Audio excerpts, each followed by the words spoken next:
Hey guys, tonight we step into a cave of fire and patience, where breath becomes art. You push open a weathered oak door, hinges groaning like an old man stretching. Heat licks your face first, dry and insistent. Then the smell arrives, wood smoke, and something sharper, like rain hitting hot pavement. Your shoes scuff against packed earth floors, worn smooth by 3 centuries of shuffling craftsmen. A single furnace dominates the room, its molten heart pulsing behind soot-stained bricks. Tools sleep on wooden racks, tongs and pipes resting like surgeons' instruments. The quiet wraps around you, broken only by the furnace's low growl. You half expect a dragon to blink from the gloom. This workshop isn't much taller than you, its ceiling blackened by generations of flame. Raw glass rods stand in barrels, resembling oversized pixie sticks.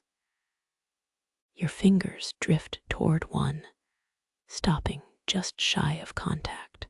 Cold silica bites the air, even here, just inches from the fire's embrace. Czech glassblowing began under Charles IV. The Holy Roman Emperor loved Bohemian crystal more than gold. That's why 1450 of his royal goblets survive today. But the real magic happened here, in these tucked-away workshops, where artisans turned sand into song. Your feet find the rhythm, 3 steps toward the furnace, 2 steps back. The heat dictates every move. It presses against your throat, like drinking tea that's still too hot. You glance at the metal stool in the corner, its seat polished smooth by decades of anxious waiting. No one sits during a gather. Moonlight still messes with glass blowing, or so the old-timers claim. They'll swear waxing moons make brittle glass, tell you to avoid shaping mouthpieces under a full moon stare. Modern artisans laugh until their 5th piece cracks inexplicably at midnight. You reach for the blowpipe, its steel end cool against your palm. The handle feels heavier than expected, like holding a sleeping hawk. Historians still argue whether medieval craftsmen shaped glass between prayers or prayed between glass shapes. The workshop Bible here sits unopened, pages fused shut by ambient heat. Tools murmur as you lift them. The jack blades sigh, their bronze hinges loosened by endless expansions and contractions. A wooden block waits nearby, charred concave from decades of rolling hot glass. You press a palm against its surface, feeling every olden groove left by masters now gone. Breath settles low in your belly, the furnace humming its low C note. Your shoulders drop without permission. This room has witnessed more failed attempts than triumphs, yet feels oddly hopeful. Even cracked rejects glitter on shelves, each one a stepping stone to tonight's attempt. So, before you get comfortable, take a moment to like the video and subscribe. But only if you genuinely enjoy what I do here. Where's your screen right now? Drop a comment with your city and local time. I obsessively check these before shaping each piece. Now, dim the lights, maybe turn on a fan for that soft background hum, and let's ease into tonight's journey together. The blowpipe glows faintly in furnace light, a conductor's baton awaiting its orchestra. You test its weight again, this time with both hands. The metal whispers against calloused skin. Someone carved their initials near the grip, letters worn soft by sweat and time.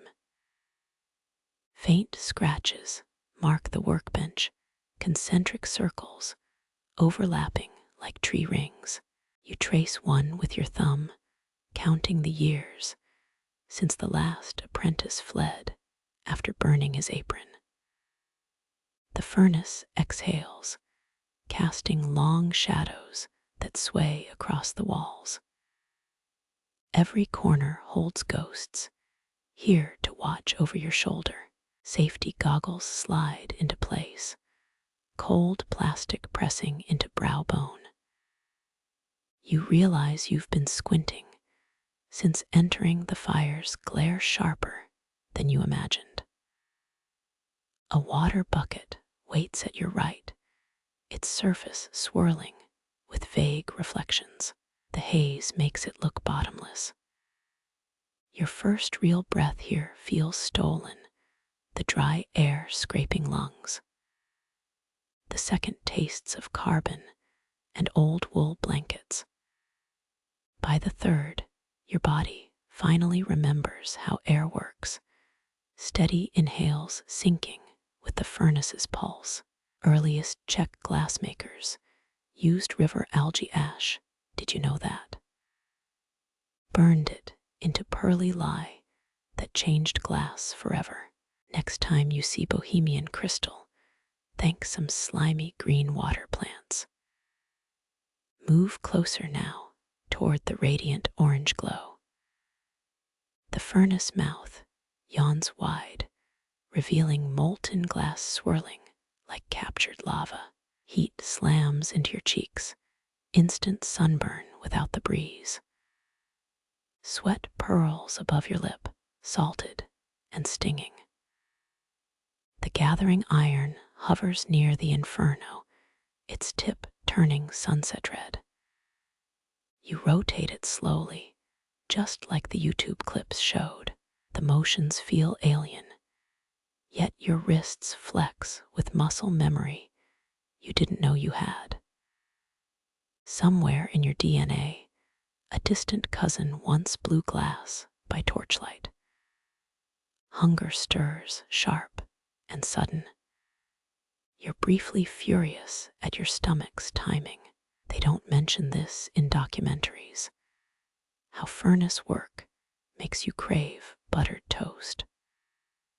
Or how silence amplifies every gurgle and sniffle until you feel like a M, a L, FUNCT, ION, ING, Chinese letter.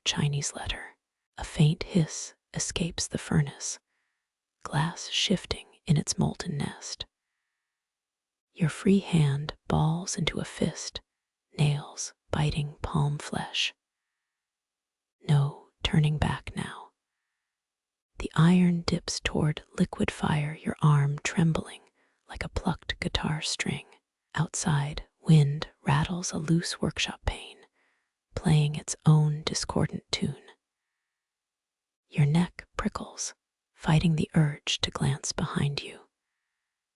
The shadows feel denser now, coalescing into watchful shapes. 30 years ago, a blower reportedly fused her wedding ring into a vase here. The piece sold at auction, buyers none the wiser. Some say you can still hear metal expanding inside the glass on quiet nights. Mouth dry, you hesitate before the glowing pit. The gathering iron trembles, its shadow dancing across the furnace bricks. Historians still argue whether Bohemian glassmakers invented the blowpipe or stole it from Italian rivals during wartime. Tonight, you're just borrowing it. One last swallow, your throat clicking like an unoiled hinge. The pipe hovers at the furnace mouth, tipping toward molten gold. Sweat drips into your collar, cool against hammering pulse. Deep breath in, deep breath out. You descend the iron into fire and meet the glass. The furnace yawns before you, a dragon guarding liquid gold.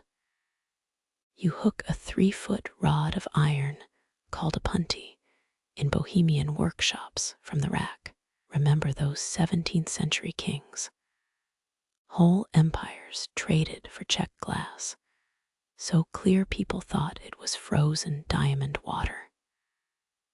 The punty's tip glows cherry red, even before dipping, prepping for the glass marriage. Molten silica winks up, 1,000 orange eyes under swirling gray ash. Blower lore says whispering 3 wishes into the furnace ensures smooth gathers. Not sure you buy it, but your lips move anyway, quiet as steam. You plunge the rod into the pool, wrist rolling counterclockwise, the way your teacher drilled into you. Resistance meets you like stirring cold honey with a pencil. Then surrender. Slowly twist up, the mantra hums in your skull. Heat crawls up your sleeve, a warning to retreat. Ignore it. Glass clings to the metal now, thickening like tree sap on a wound. Historians still argue whether medieval masters added barley beer to their mixes to sweeten the flow.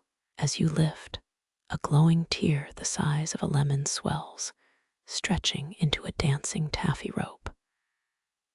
Light bleeds through it, staining your apron sunset yellow. Rotation is key here. Stop turning, and gravity turns your art into a lopsided tragedy. The mass wobbles for a breath threatening to slide off, then steadies. You fight the urge to blow too soon. Raw glass needs coaxing, not commands.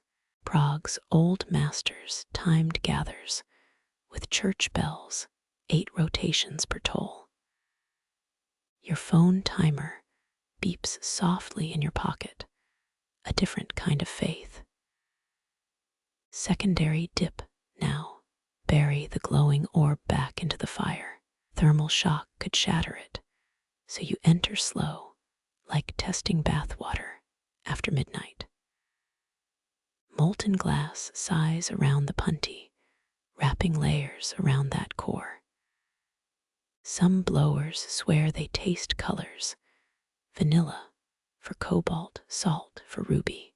You taste nothing but sweat and focus, sweating through your goggles. Withdraw again, sharper this time. The glass strand thins, catching air like melted mozzarella. A drip threatens, so you tilt the rod. Gravity pulls, but you're pulling smarter. Cooler patches ripple across the surface, amber clouds in a sunset. Time to marvel. The steel table hisses under your roll, flattening the gather into an even cylinder. Steam kisses your wrist, a quick sharp protest from air meeting wet metal. Transfer time. Another punty touches the molten end, a hot kiss between rods. A snap of the wrist, and the first rod falls away, leaving the glass pendant hanging from its new handle. Still a teenager in glass years, hot-headed and shapeable. Czech apprentices once did this blindfolded to prove their guts. Your eyes stay wide open, thank you very much.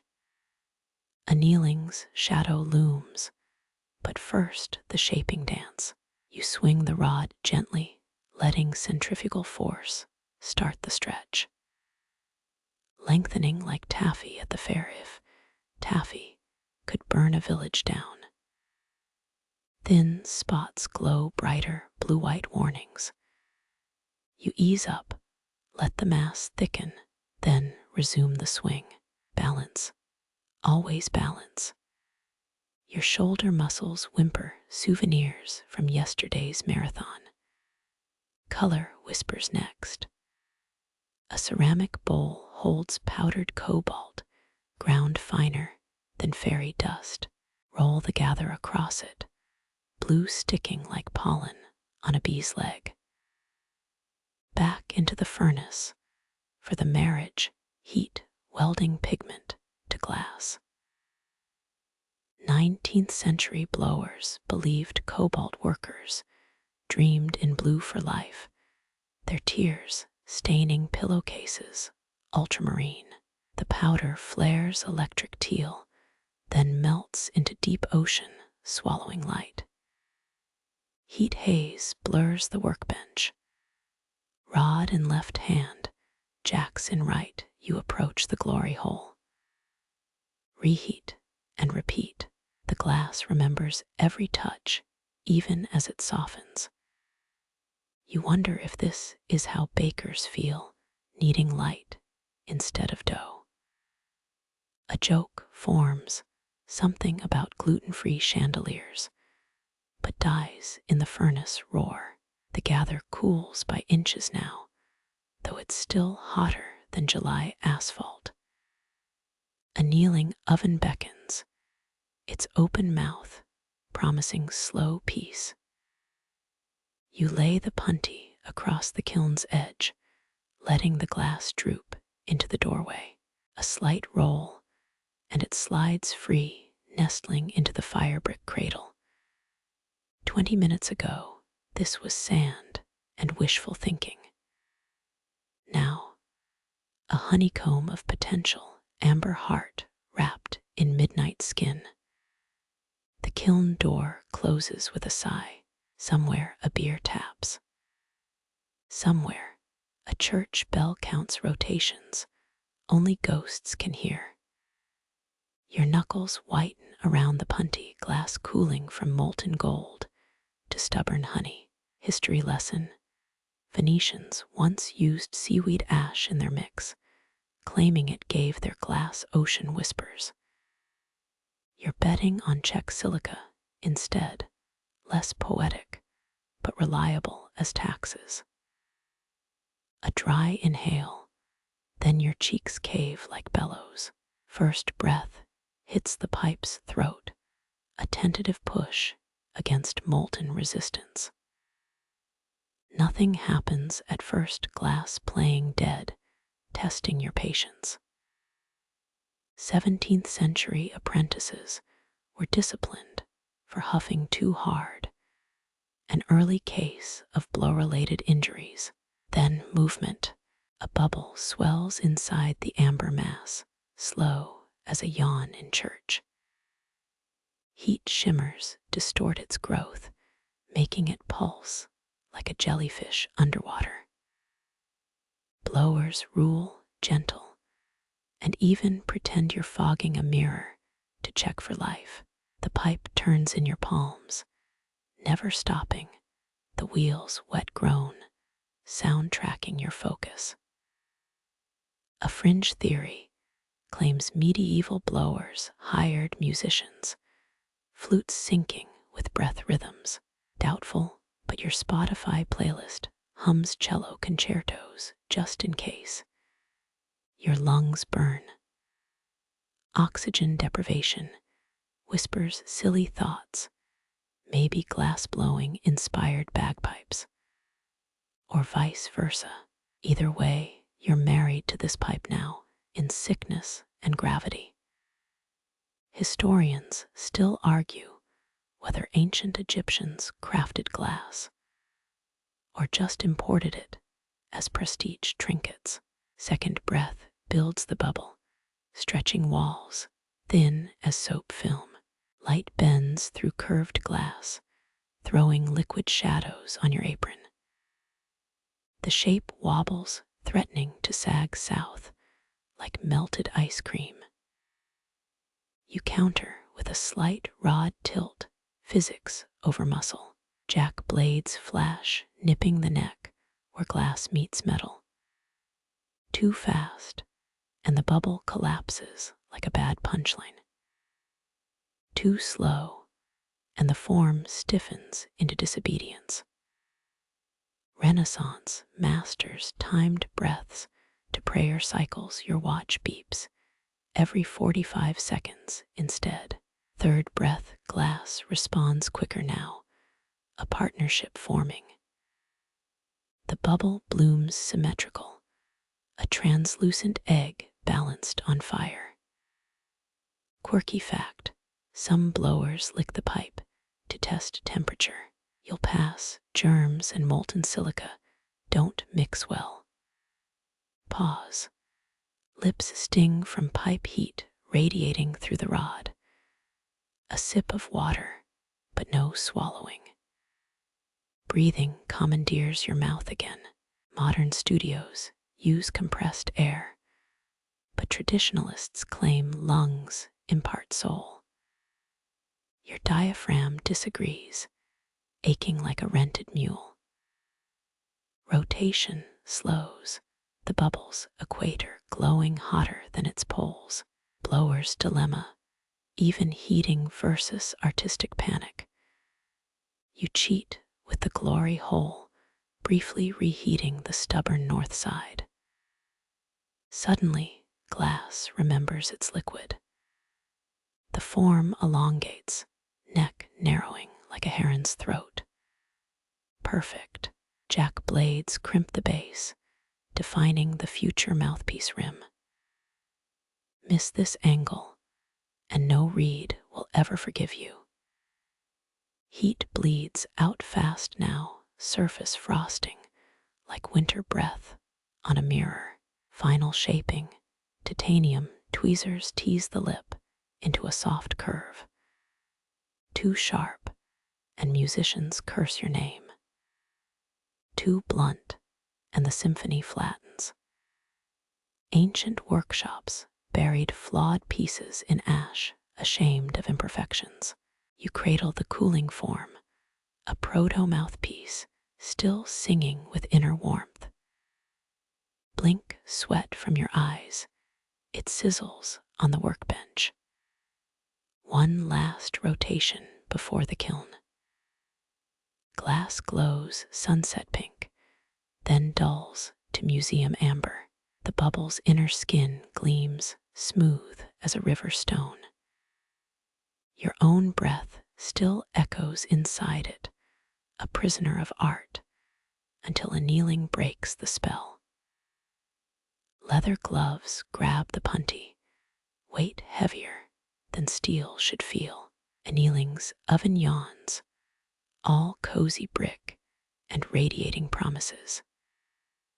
A gentle slide off the rod, the glass form nestles into ceramic wool.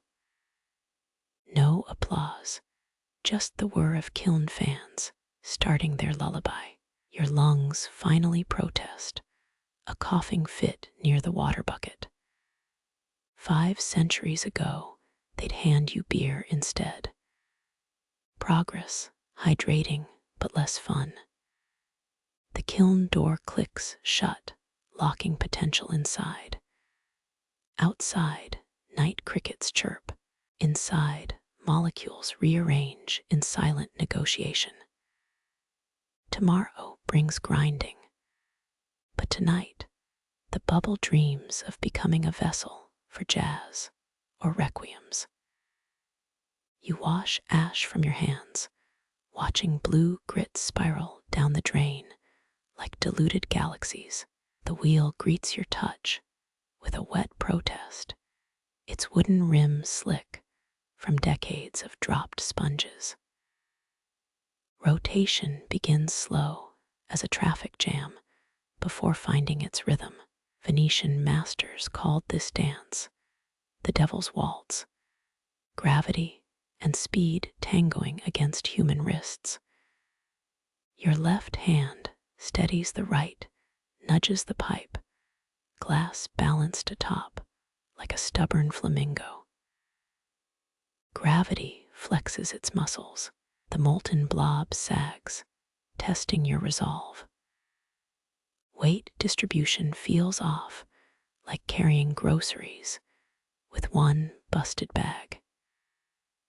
Quick adjustment, rod tilted northwest, trusting intuition over physics. Glass resists geometry, preferring chaotic ooze. Renaissance workshops used apprentice-turned wheels. Poor kids pedaling like circus bears.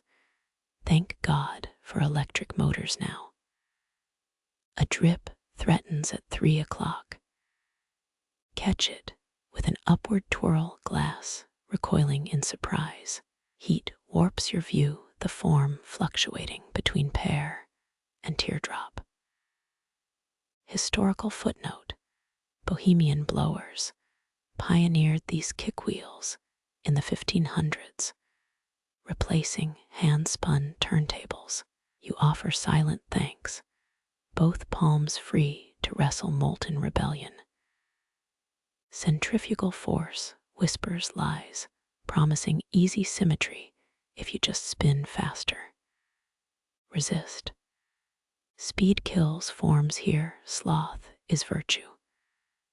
Guide the glass, don't command it. Think coaxing cats, not herding sheep. Your pinky brushes the cooling rim, regretting it instantly. Nerve endings scream, but the show must rotate on. Humidity thickens, a July breath clinging to the workshop.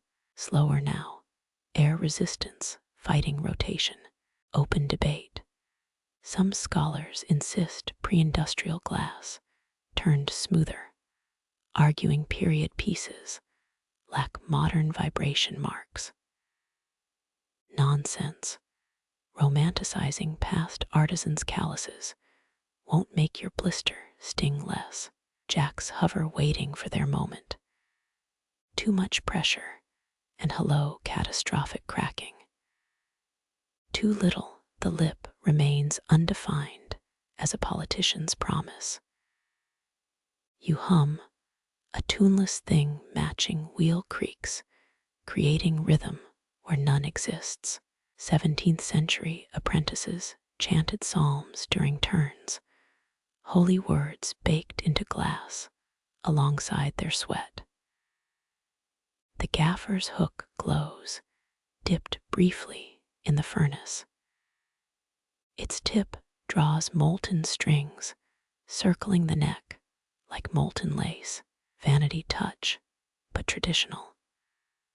One quirky detail: Bohemian blowers once swore onion juice helped adhesion. You stick with water, your lunch sandwich still awaits. Wet rag meets pipe, a chorus of hisses. Steam mingles with wood smoke. Time stretches, elastic and cruel. Blink, and the glass thickens in protest. Your triceps burn like overclocked engines. Enlightenment era workshops had benches with arm rests, geniuses without chiropractor bills. Sudden wobble form listing, left like a drunk sailor. Swift counter-rotation, rod steadied between knees, freeing hands for emergency shaping. Gravity laughs, hiding behind physics like a playground bully. Got you heat reasserted with a quick glory hole visit. Spin cycle resumes. Symmetry creeps closer millimeter by grudging millimeter. Tools perch nearby, tweezers for dimples, paddles for flattening. Blower's chess, every move planned 3 steps ahead. 5 centuries back, masters timed rotations. By hearth ember decay, your smartphone timer feels sacrilegious. An imperfection surfaces, a rogue air bubble racing the equator. Trap it against the pipe with centrifuge magic. Let it become a quirky flaw. Georgian glassblowers worshipped such bubbles, called them dragon tears for luck. Yours earns a name, Steve, visitor from the furnace unknown, centering trumps perfection. A balanced mouthpiece forgives aesthetic crimes. Musicians care more about vibrations than pretty curves. Revolutionary concept, 18th century. Craftsmen secretly weighted sides with lead filings, fixing imbalances like acoustic forgers. Crisp pops mark cooling, glass whispering its transformation. Slow spin, hardening surface, holding memories of liquid fire. Pre-industrial workshops cooled pieces in lime powder. Modernists use vermiculite beds. Same result, just less dusty theatrics. Final inspection under work lights. Shadow play reveals high spots, tiny mountains spoiling the continental plain. Gentle pressure, wet wood paddle kissing glass into submission. Heron's neck curve emerges exactly as ancient manuals prescribed. Your lumbar spine files a formal complaint. Release breath you forgot you held. Gravity wins some rounds, you take this one. The pipe relinquishes its charge, mouthpiece decapitated with a sharp tap. Kiln yawns, waiting to erase today's stresses with 12 hours of controlled tempering. Legends say medieval annealing ovens mimicked womb temperatures, 40 weeks compressed into one night. You set the dial, trusting science over folklore, and close the door on tomorrow's promise. The kiln's metallic sigh still hangs in the air when you reach for the cobalt jar. Powdered blue nestles inside dark as midnight oceans. Historians agree Egyptians first trapped this hue in glass, their cobalt hauled from Persian mines under royal decree. You wonder which forgotten slave first witnessed blue flames birth this magic. A steel scoop trembles slightly too much, and the color drowns the piece. Exact measurements don't apply here. Think seasoning soup, not filling prescriptions. The powder clings like glittering dust, a million crushed sapphires whispering promises. Bohemian, cobalt mines once hired blind men to sort pebbles, believing their fingers could feel blue better than eyes saw it. You test the theory, rolling grains between thumb and forefinger. Just cool grit. The furnace mouth gapes, inviting your offering. Molten clear glass awaits on the pipe fresh from its annealing nap. Rotate it slow, as if showing a child the stars. Sprinkle cobalt where the curve begins the future throat of the mouthpiece. Heat licks instantly, orange tongues eating blue snow. Color bleeds faster than expected veins of indigo, swallowing pale crystal. Physics does its thing, pyromania as high art. The rod turns steady, your breath shallow as a creek bed. Historians still argue whether Roman glassmakers stole cobalt recipes or just improved on Venetian accidents. You vote for happy accidents. Most brilliance starts as a oops. Swirling accelerates, centrifugal force painting galaxies inside the glass. Gravity stretches the hue, long tails of cerulean chasing themselves. Avoid overworking it. Blue glass turns muddy if bullied. Like handling dough, gentle folds win over needing rage. A bead of sweat escapes your temple, sizzling on the pipe's collar. The glory hole beckons, its inferno yawn correcting mistakes. One quick plunge reheats the surface. Molten glass glows brighter, blue momentarily vanishing in the glare. Patience. It'll resurface like a dolphin diving, then cresting waves. Count Mississippi style. 3 seconds only. Exit too soon, and the skin crinkles too late, and you're back to liquid puddles. Outside heat, the cobalt unveils its trick. Translucent blue emerges, not solid, but alive, rippling as the glass turns. Venetian masters called this aerial azzurro, sky trapped in silica. Their secret died with Murano's furnace tenders, or so council edicts pretended. Trade secrets stick harder than burnt sugar. Jacks hover, not ready to bite yet. Let the color settle, like tea steeping. A quirky truth floats up. Renaissance blowers added gold flecks to cobalt batches. Not for beauty, they thought precious metals scared off glass demons. Your modern purity feels dull by comparison. No exorcisms today. Movement shifts, rod tilted downward. Gravity stretches the blue, long elegant pulls toward the floor. Imagine taffy made of storm clouds. Left hand steadies, right rotates with metronome discipline. The wheel lies dormant. This dance needs no spinning stage. A flicker distracts the cobalt, isn't blending seamless. Streaks rebel determined to remain tiger stripes. You fight instinct to fix it. Some imperfections harmonize. Let the glass keep its voice. Ottoman artisans prized these Allah's brushstrokes, selling marbled pieces for triple price. Your piece earns its name, Stormhorse, for the galloping veins within. Temperature drops by degrees.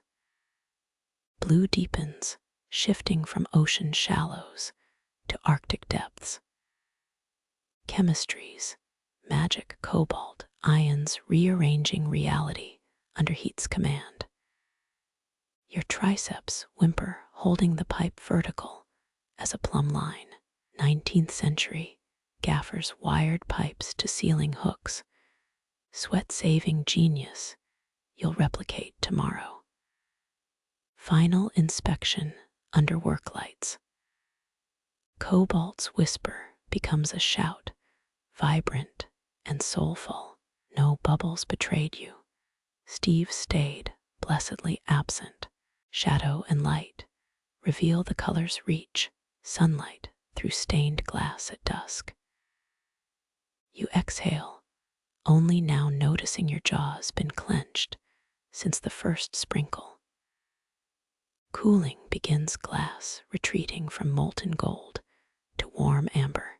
Blue hides again, waiting for its grand reveal at polished time. A truth lingers. No two cobalt batches ever behave identical. Like children, same ingredients, wildly different outcomes. The pipe cools in the rack, Stormhorse's silhouette against peeling workshop posters. Kiln heat fades from your cheeks. Somewhere Persian miners, ghosts nod approval, their earth's gift turned to liquid song. Night creeps closer, ready to guard the color's sleep. The torch needle waits, a thin silver tongue hungry for propane. You flick the striker, a crisp snick, and blue-white flame springs alive. Heat prickles your eyelashes, the universal warning of getting too close. Glass balances naked now, no furnace armor to protect it. Soft bread pear shape hangs uneven, slightly lopsided, as if tired from growing. Holding the pipe horizontal lets gravity show all flaws. Left bulge droops, half a heartbeat slower than the right. 17th century Venetian blowers called this the devil's yawn, that almost imperceptible sag. Their solution involved olive oil torches, easier to control than raw wood flames. You prefer modern precision, though respect the old yearn for fat-fed fire. First kiss of flame lands high on the thicker shoulder. Distribute heat, never punish the weak. Move in circles like warming hands over a campfire. Glass softens slowly, a cat stretching after deep sleep. Oxygen hisses, a soft snake's whisper beneath the roar. Fingers turn the pipe, clockwork steady. Watch the color shift, amber retreating toward pale straw. A sticky spot resists, too much cobalt in that patch. Historically meant cursed, medieval blowers spoke of glass, haunted by mold spirits. You blame uneven heating yesterday, sleep-deprived hands rushing Stormflower's birth.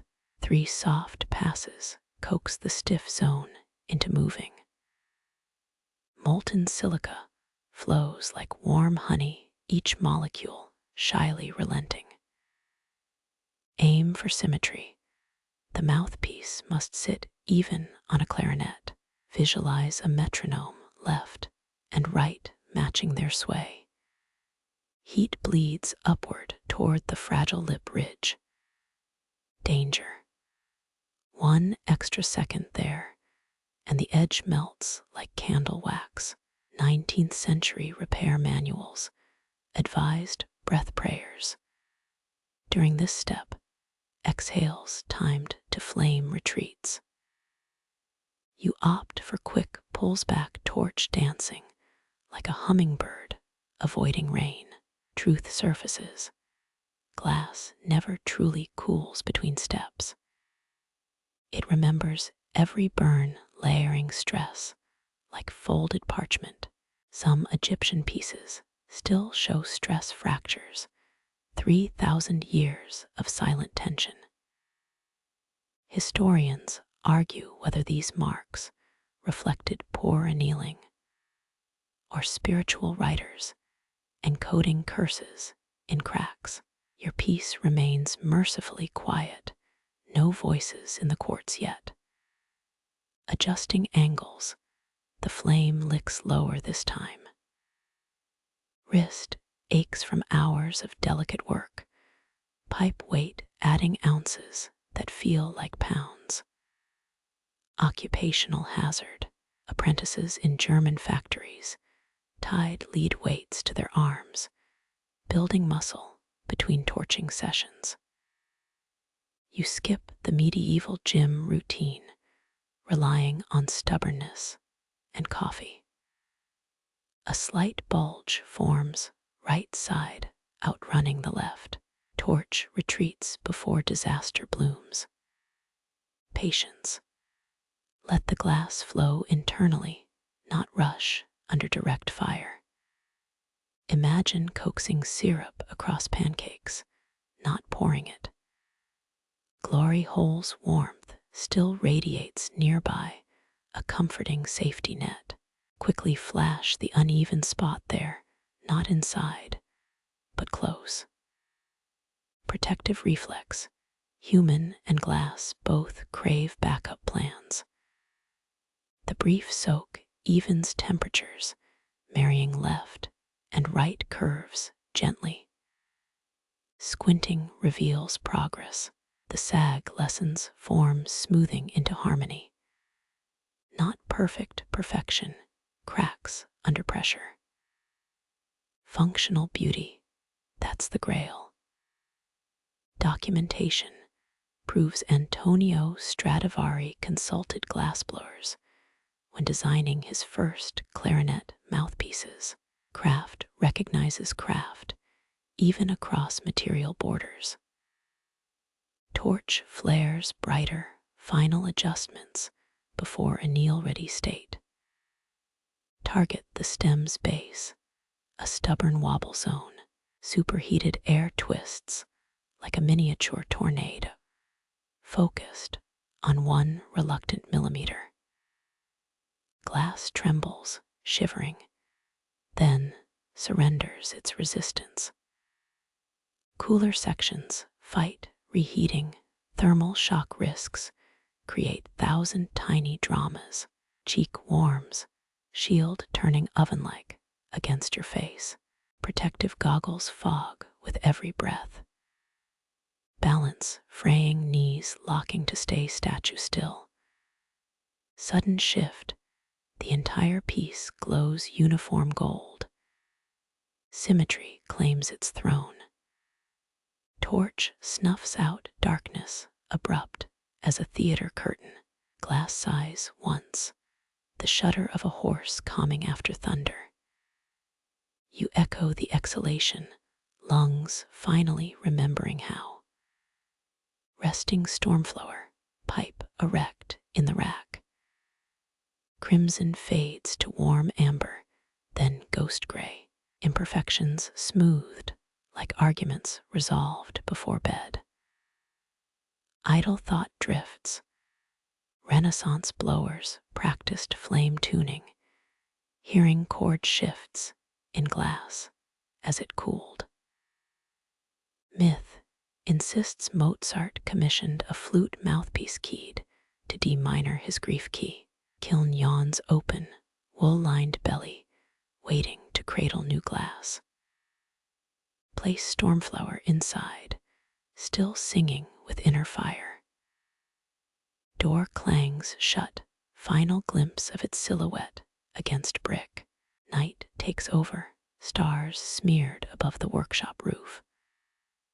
Somewhere Venice sleeps, dreaming its own blue-green fire songs, as a Czech mouthpiece hardens into history. The kiln's iron door stays shut, its secrets held tighter than a miser's fist. Morning light leaks through workshop dust, your breath visible in air, still chilled from night. Stormflower rests somewhere inside, its fiery rage cooled to patient silence. You sip yesterday's coffee, reheated 3 times, the bitterness softened into something tolerable. Blowers call this the hollow hour, waiting for furnaces to rebuild their fury.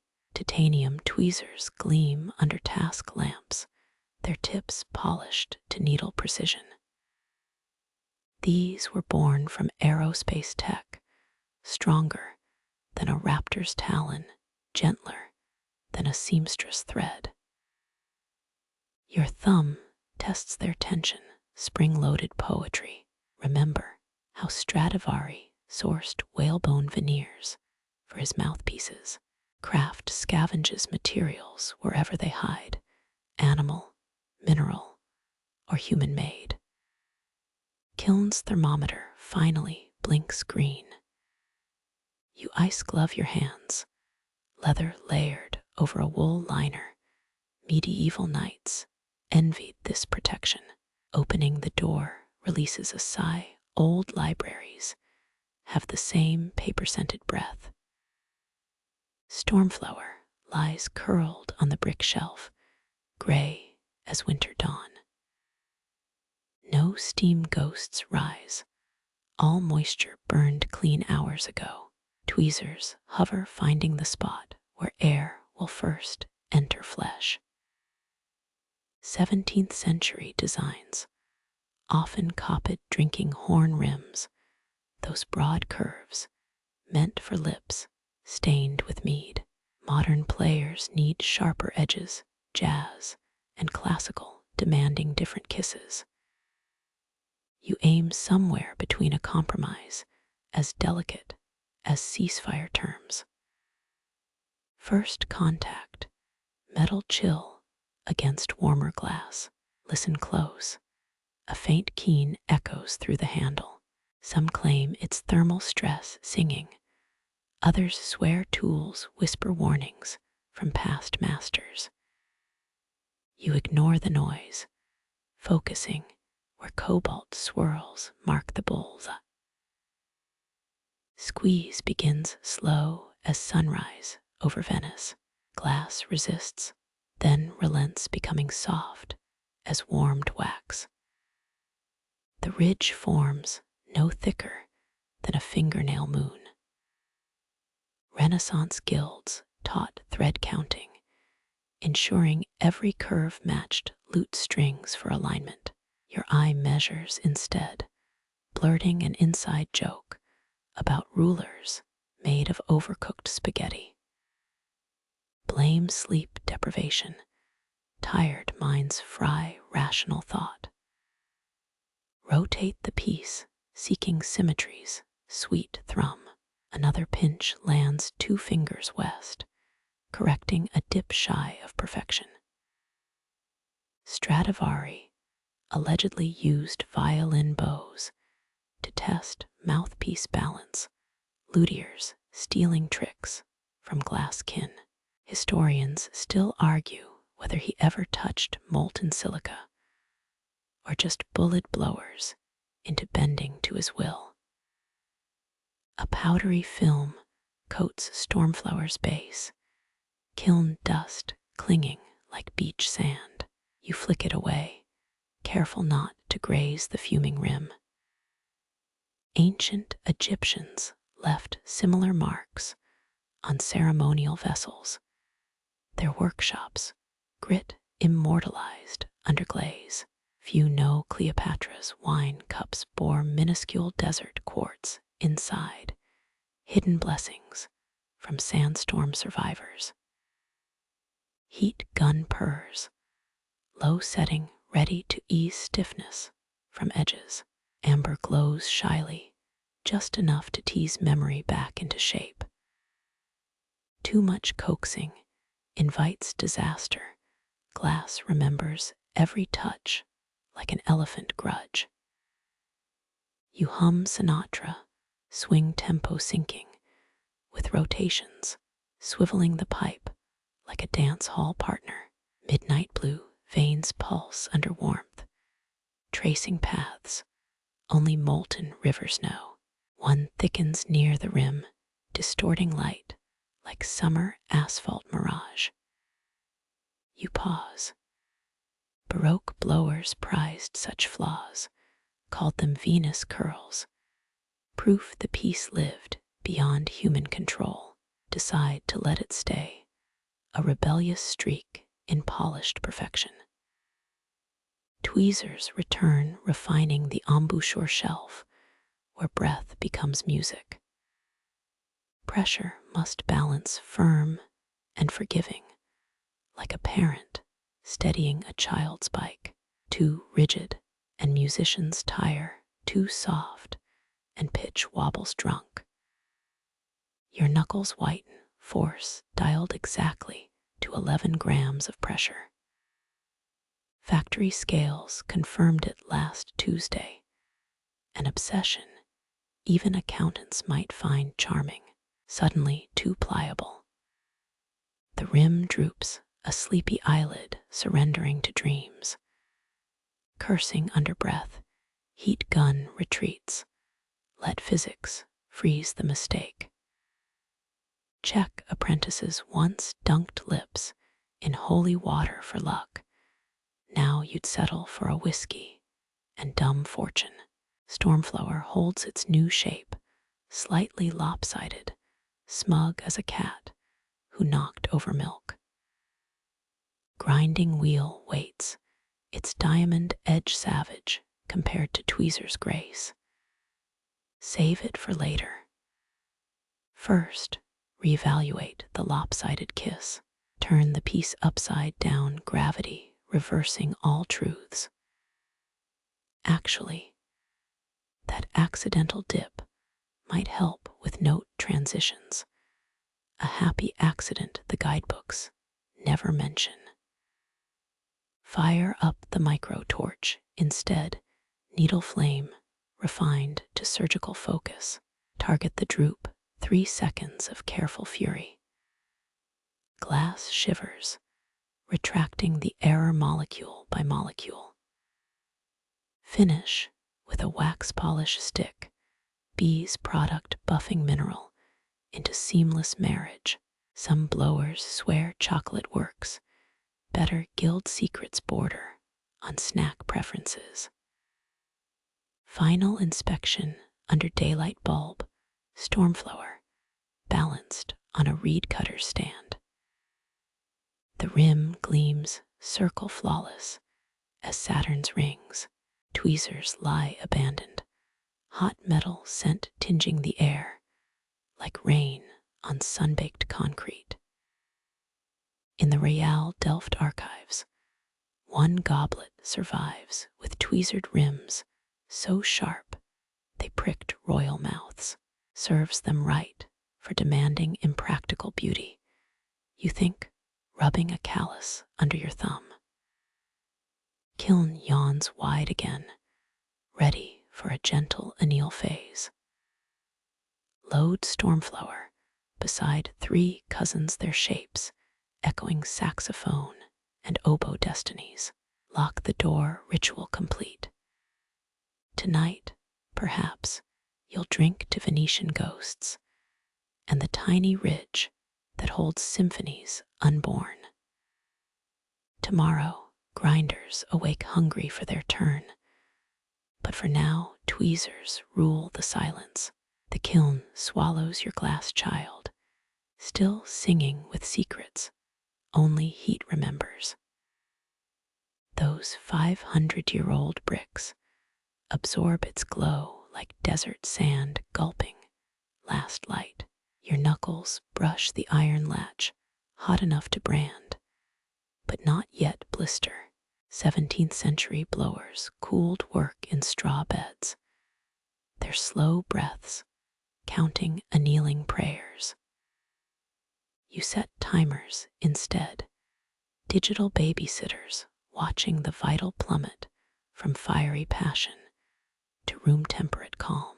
Annealing begins its purpose, hidden in stillness. Molecules that danced wild minutes ago now shuffle into tidy rows. Stress lines dissolve, relief written in atomic size. One wrong move here, and the glass fractures its own spine overnight. Czech grandmothers once whispered to kilns, sweet nothings meant to soothe temperamental silica. Try it if you're feeling lucky. Just don't let the apprentices catch you. A logbook lies open, dates smudged with charcoal and urgency. Last month's failure glares up at you, shattered, typed in caps bold enough to bruise. Today's entry stays blank, pen hovering like a cliff diver before the leap. Notes from last summer mention Japanese lampworkers, embedding poems in paper caskets, gone before dawn, as silica burned them clean. You draw a tiny dragon instead, guardian of the kiln's slow-cooked dreams. Coffee cools untouched, a skin forming like pond scum. The workshop clock ticks louder as its batteries fade. Some blowers swear by annealing melodies, playing Bach cello suites to relax their wares. Rivals blast death metal, vibrational stress relief, they call it. A recording catches your eye, rainforest downpours from Brazil. Hit play, and thunder rumbles alongside the kiln's electric purr. Thermometers dip glacier blue, yet inner thermals rage like caged tigers. Touch the brickwork, still feverish. Historians still debate whether Roman glassmakers buried pieces in dung heaps, letting decay's warmth caress them tender. You'll take modern kiln math any day, even if tech lacks poetry. Tools sleep under cotton shrouds, steel dreaming of tomorrow's heat. Your palm skims the workbench, catching splinters of adventures past. Frosted edges, cobalt dust, a crescent-shaped scar where chisels slipped years ago, chasing perfection too fast. Modern workshops seldom dunk glass in dill brine. The one Bohemian master swore it eased tension. The smell alone would kill houseplants, but myths die hard here. Check the timer, still 17 hours to go. Not even a quarter done. Annealing mocks hurry, its slow ballet unreachable by human tantrums. You imagine Stormflower inside, 1,000-degree tantrums, cooling into disciplined grace. Jazz musicians claim their favorite mouthpieces sleep in velvet, but your bedding cotton feels kinder on midnight skin. Ice strain blurs the kiln into a cubist haze. Blink hard, focus returns. Blowers at Venice's, Murano furnaces, used to nap on marble slabs during anneals, cool stone against hot backs. Might explain their dragon-tempered dreams or sunburned shoulders. You stretch instead, joints popping like bubble wrap beneath a restless heel. The kiln offers no applause, just steady humming. Completed pieces line the display wall, their curves glittering under smudged task lights. Ghosts from weaker batch numbers glass that cracked under pressure clutter the salvage bin. Each holds the shadow of what might have soared. 24 unbroken hours loom the gauntlet every glassblower runs. Will Stormflower join the wall or the bin? Dawn feels years off, but night holds its own fragile magic. Your last glance finds the kiln exhaling thin copper-scented warmth, a sleeping beast guarding treasures, yet unseen. Tomorrow brings grinding wheels and truth, but for tonight, molecules tango toward stillness. Morning light licks the workshop's dust, blades slicing through last night's copper haze. You uncurl stiff fingers, palm creased by the bench's unforgiving wood grain. The kiln sits cold and silent, a beast emptied of its burning secrets. 400-year-old Venetian grindstones lie ready, their pockmarked faces stained by generations of glass tears. You learned their weight 2 summers back, when a 5-minute lapse cost you a thumbnail. Cold glass greets your knuckles rough as a stray cat's tongue. Stormflower glows milky, still holding furnace memories in its fogged curves. Annealing scribbles new fault lines, truths invisible when the piece first danced from fire. Breathe deep and catch the kiln's last metallic sigh. Prague's Bohemian masters used goat fat soap on their stones, soothing friction, while clouds of quartz and grit bit their lungs. You'll take synthetic coolant sprays, nostalgia be damned. Grinding wheels hum alive, their cry echoing through fillings. Press Stormflower against stone and watch frosty skin peel away. Glass dust rises, sparkling like false snow in the sunbeams. Fire polish lies hiding sins only abrasive honesty reveals. Historians still argue whether medieval blowers licked their grindstones, testing texture with tongues destined for grit-filled bread. Stick your pinky in coolant. Instead, water and glycol hold no flavor secrets. A vibration travels up your wrists, muscle memory flinching from old mishaps. Adjust pressure, left thumb steering, right knuckles riding the glass ribs. One slip, and Stormflower becomes storm casualty. Renaissance blowers called this phase dust marrying dust, poetry for surrender to erosion's patience. Your version involves ear defenders and a podcast, though Mozart might elevate today's tedium. Coolant drips, thin blue streams racing to escape the wheel's orbit. Watch Stormflower's lip ridge emerge, silky under fingertips. Smooth edges won't split brass saxophones, or the lips borrowing breath from this glass throat. Rainwater swirls murky over the pan, carrying ancient silica sins toward the drain's gargantuan thirst. 3 angles demand attention: the beak curve, the neck's proud arch, and the cup's cradle. Rotate Stormflower like a star chart, hunting celestial alignments only masters see. A winter scratch mars one surface, born when impatient hands grabbed too soon. Czech apprentices once scrubbed their master's tools in ice water, purifying themselves between grind sessions. You just blast the grinder fans higher, praying silica ghosts flee toward the rafters.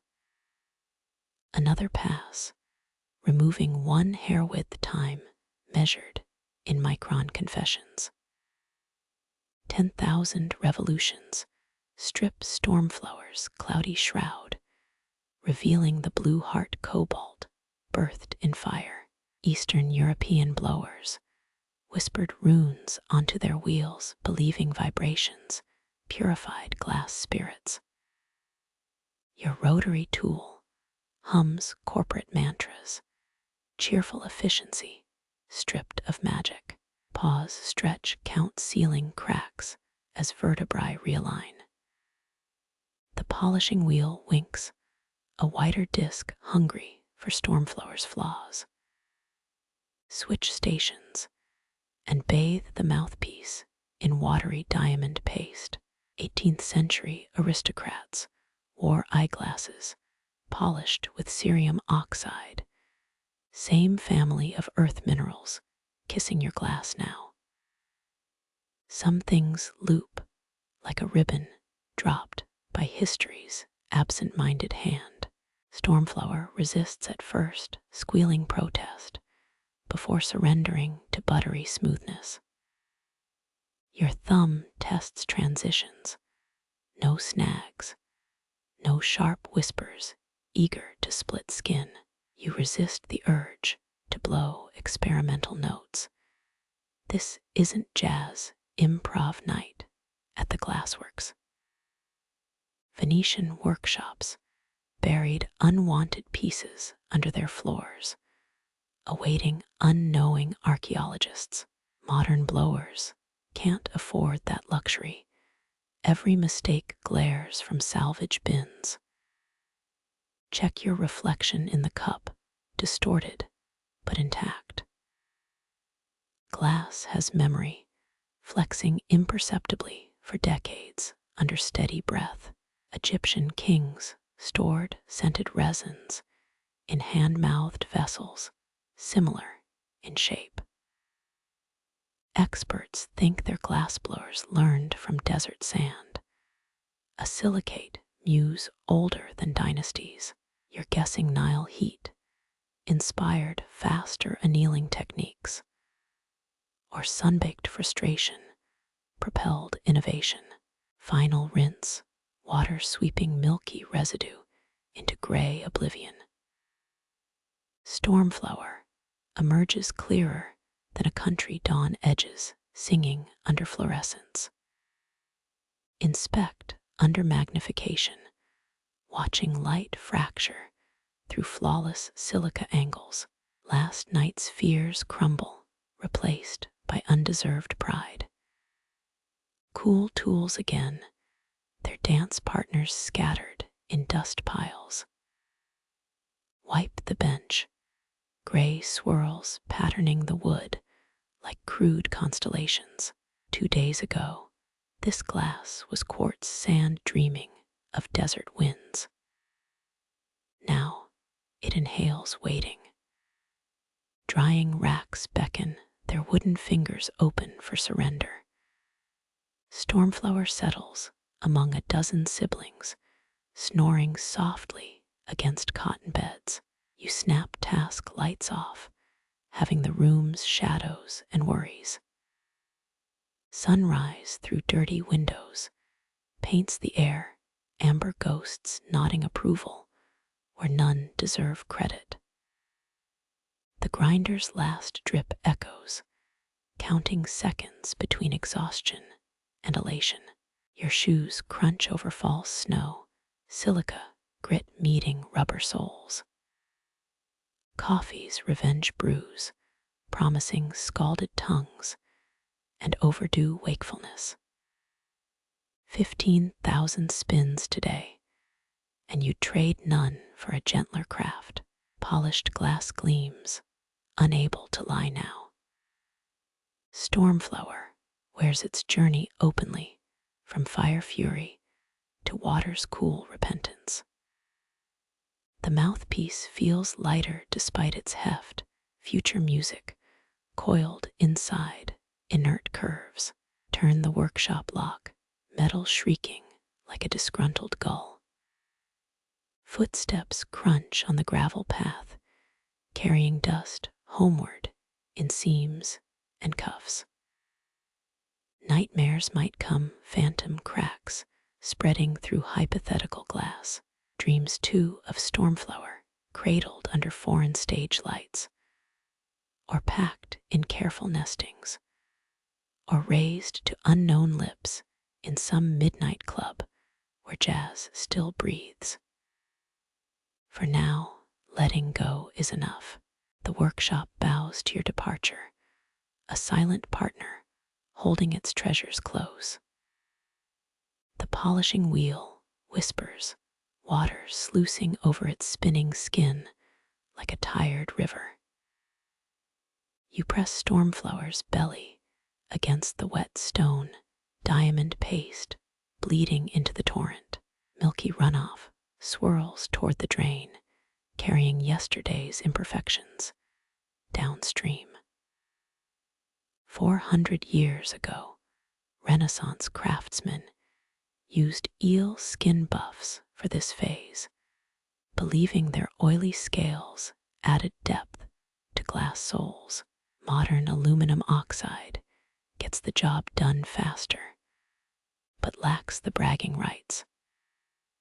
Coolant spray mists your wrists, cheap cologne for this final courtship. Stormflower purrs now, resistance gone, its curves yielding to the wheel's kiss. Historians still argue whether Venetian masters added crushed pearls to their polish, or if it's just drunkards' tales from Murano taverns. Ditch fantasies, focus. Light fractures through thinning cloudiness, amber hints piercing the fog.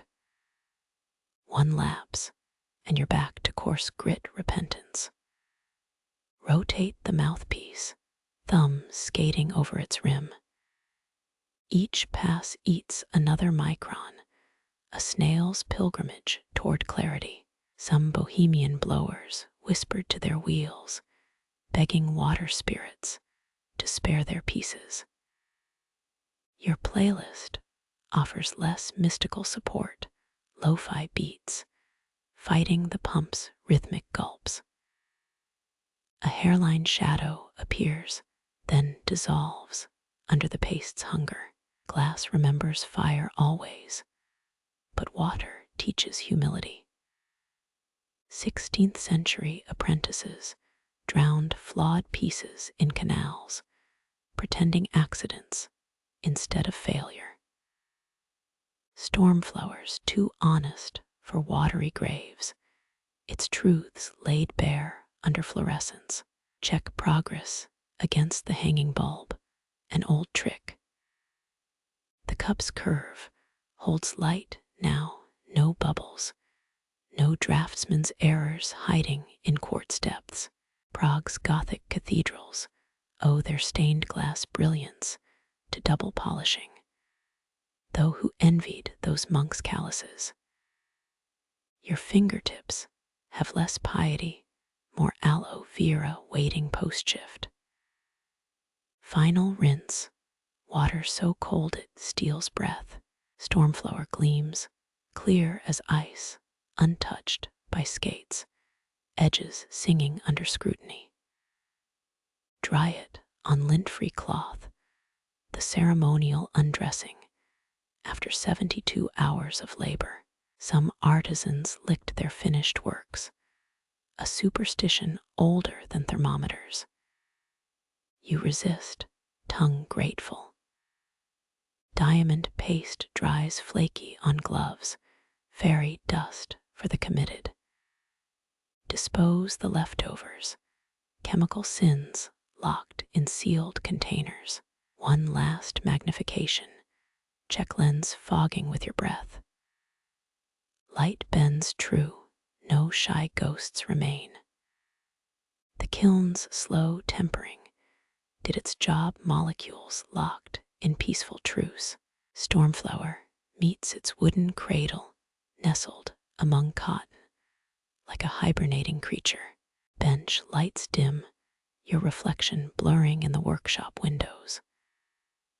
Night laps at the glass, its clarity mirroring the first, stars piercing the sky. A finished mouthpiece sleeps, ready to hold music's first fragile breath. Moonlight slants through the workshop's high windows, frosting the workbench in silver puddles. Your palms cradle Stormflower, now cold, as if holding a sleeping bird. Lips meet the cup's rim, glass kissing skin with museum chill. Inhale slow. The night air smells of polish and pine, sap from an open window. 17th century glassblowers tested their pieces at dawn, believing morning air carried pure tones. You cheat using midnight instead, too impatient for sunrise. The first breath spills more hesitation than music, air wobbling through the bore. A thin whine answers like a mosquito trapped in a jar. Stormflower rejects timidness. Remember Elkhart, Indiana's band instrument capital, since 1923, where craftsmen breathe test 40 mouthpieces daily. Their lungs must ache, yours certainly does, after 3 attempts. Historians still argue whether Adolf Sax's first aerophone designs had mercury vapor inside, or if that's just workshop ghost stories. Try again, bolder, a river of air from your gut. Stormflower wakes. A low note hovers, growing denser as glass trembles against your jaw. Vibration climbs fingertips, resonance like humming power lines after rain. Dissonance smooths, pitch steadying amber as aged whiskey. Old jazz hands swear Charlie Parker's lost mouthpiece got melted into 17 knockoff saxophones, each cursed to squawk bebop solos at midnight. Most call it bunk, but 3 Iowa factories still claim their myth metal batches, sing stranger than others. Hold the tone till lungs burn, glass warming slightly under your hands. The note blooms, unhurried, finding corners of the darkened workshop. Stone walls throw echoes back, layering sound like folded steel. Your reflection warps in Stormflower's gloss, moon-caught face, stretched and aquatic. Bohemian masters judged mouthpieces by how they rang in cathedrals, never sheds like this. Adjust your grip, over-rotating ruins the seal. Note wobbles, choking as breath control falters. Laugh, a snort that fogs the bore. Players from Armstrong to Coltrane faced first test jitters. Even legends start with squeaks. Rest Stormflower on its cradle cotton, swallowing the vibrations afterglow.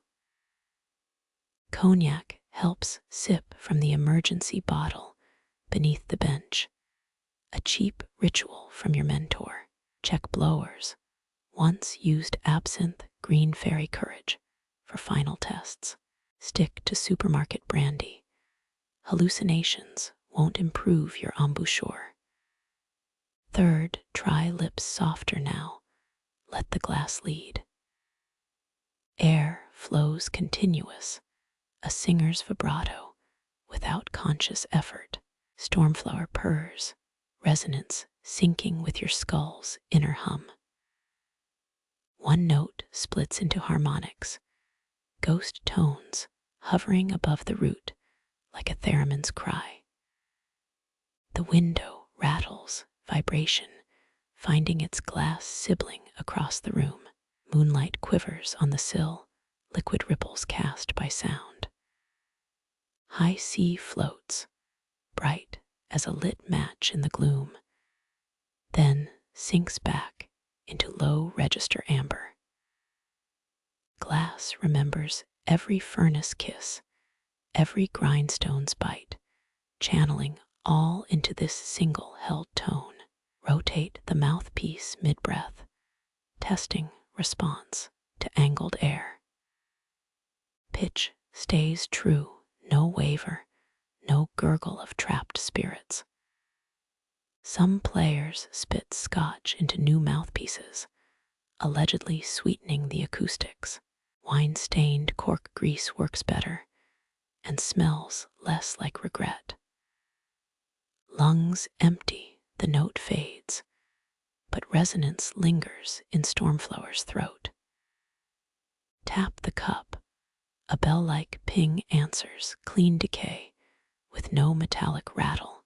Hold it against the naked bulb, light bends, unbroken through quartz depths. No flaws left, not even the memory of bubbles. Your shadow stretches on the wall tall as a cathedral's pipe organist. Set it down gently, metal stand clicking against wood. Cool air nips your lips, a phantom mouthpiece still pressed there. Stormflower sleeps, ready for reeds and rings, and brass to wake it fully. Under moon gaze, it holds potential tunes, future solos, not yet born.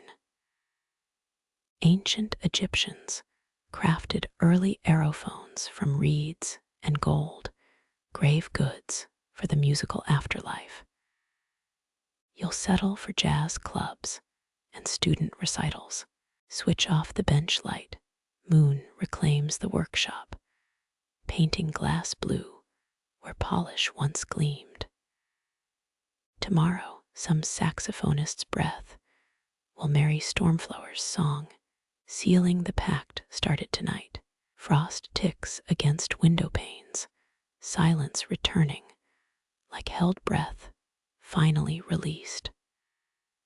Calipers slide from your toolkit, cold steel, jaws hungry for Stormflower's curves. You measure death by millimeters. Each number whispers secrets, bore width to throat angle, a geometry of sound waiting to unlock. Renaissance glassblowers hid tuning ratios in cathedral blueprints, claiming God preferred perfect fifths in his windows. Your workshop prefers duct tape and desperation, holy enough tonight. 1 degree off, and the mouthpiece shrills like a stepped-on goose. The dial indicator trembles 99 hundredths perfection. 17th century Venetian masters used sheep gut calipers, stretched tight as lute strings. Try explaining that to your digital gauge. It blinks, unimpressed by nostalgia. Historians still argue whether Stradivarius stole his thickness formulas from Cremona's wineglass makers.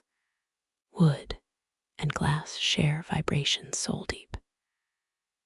Stormflower's tip fits the caliper cradle, a blush of contact oil gleaming under the lamp.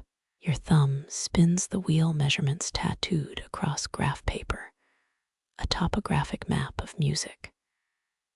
3 ancient tones, Borden, principal, flute, live in every curve. Blowpipes from Pompeii show similar ratios, their last notes frozen in volcanic ash. No pressure, just don't mount Vesuvius this piece.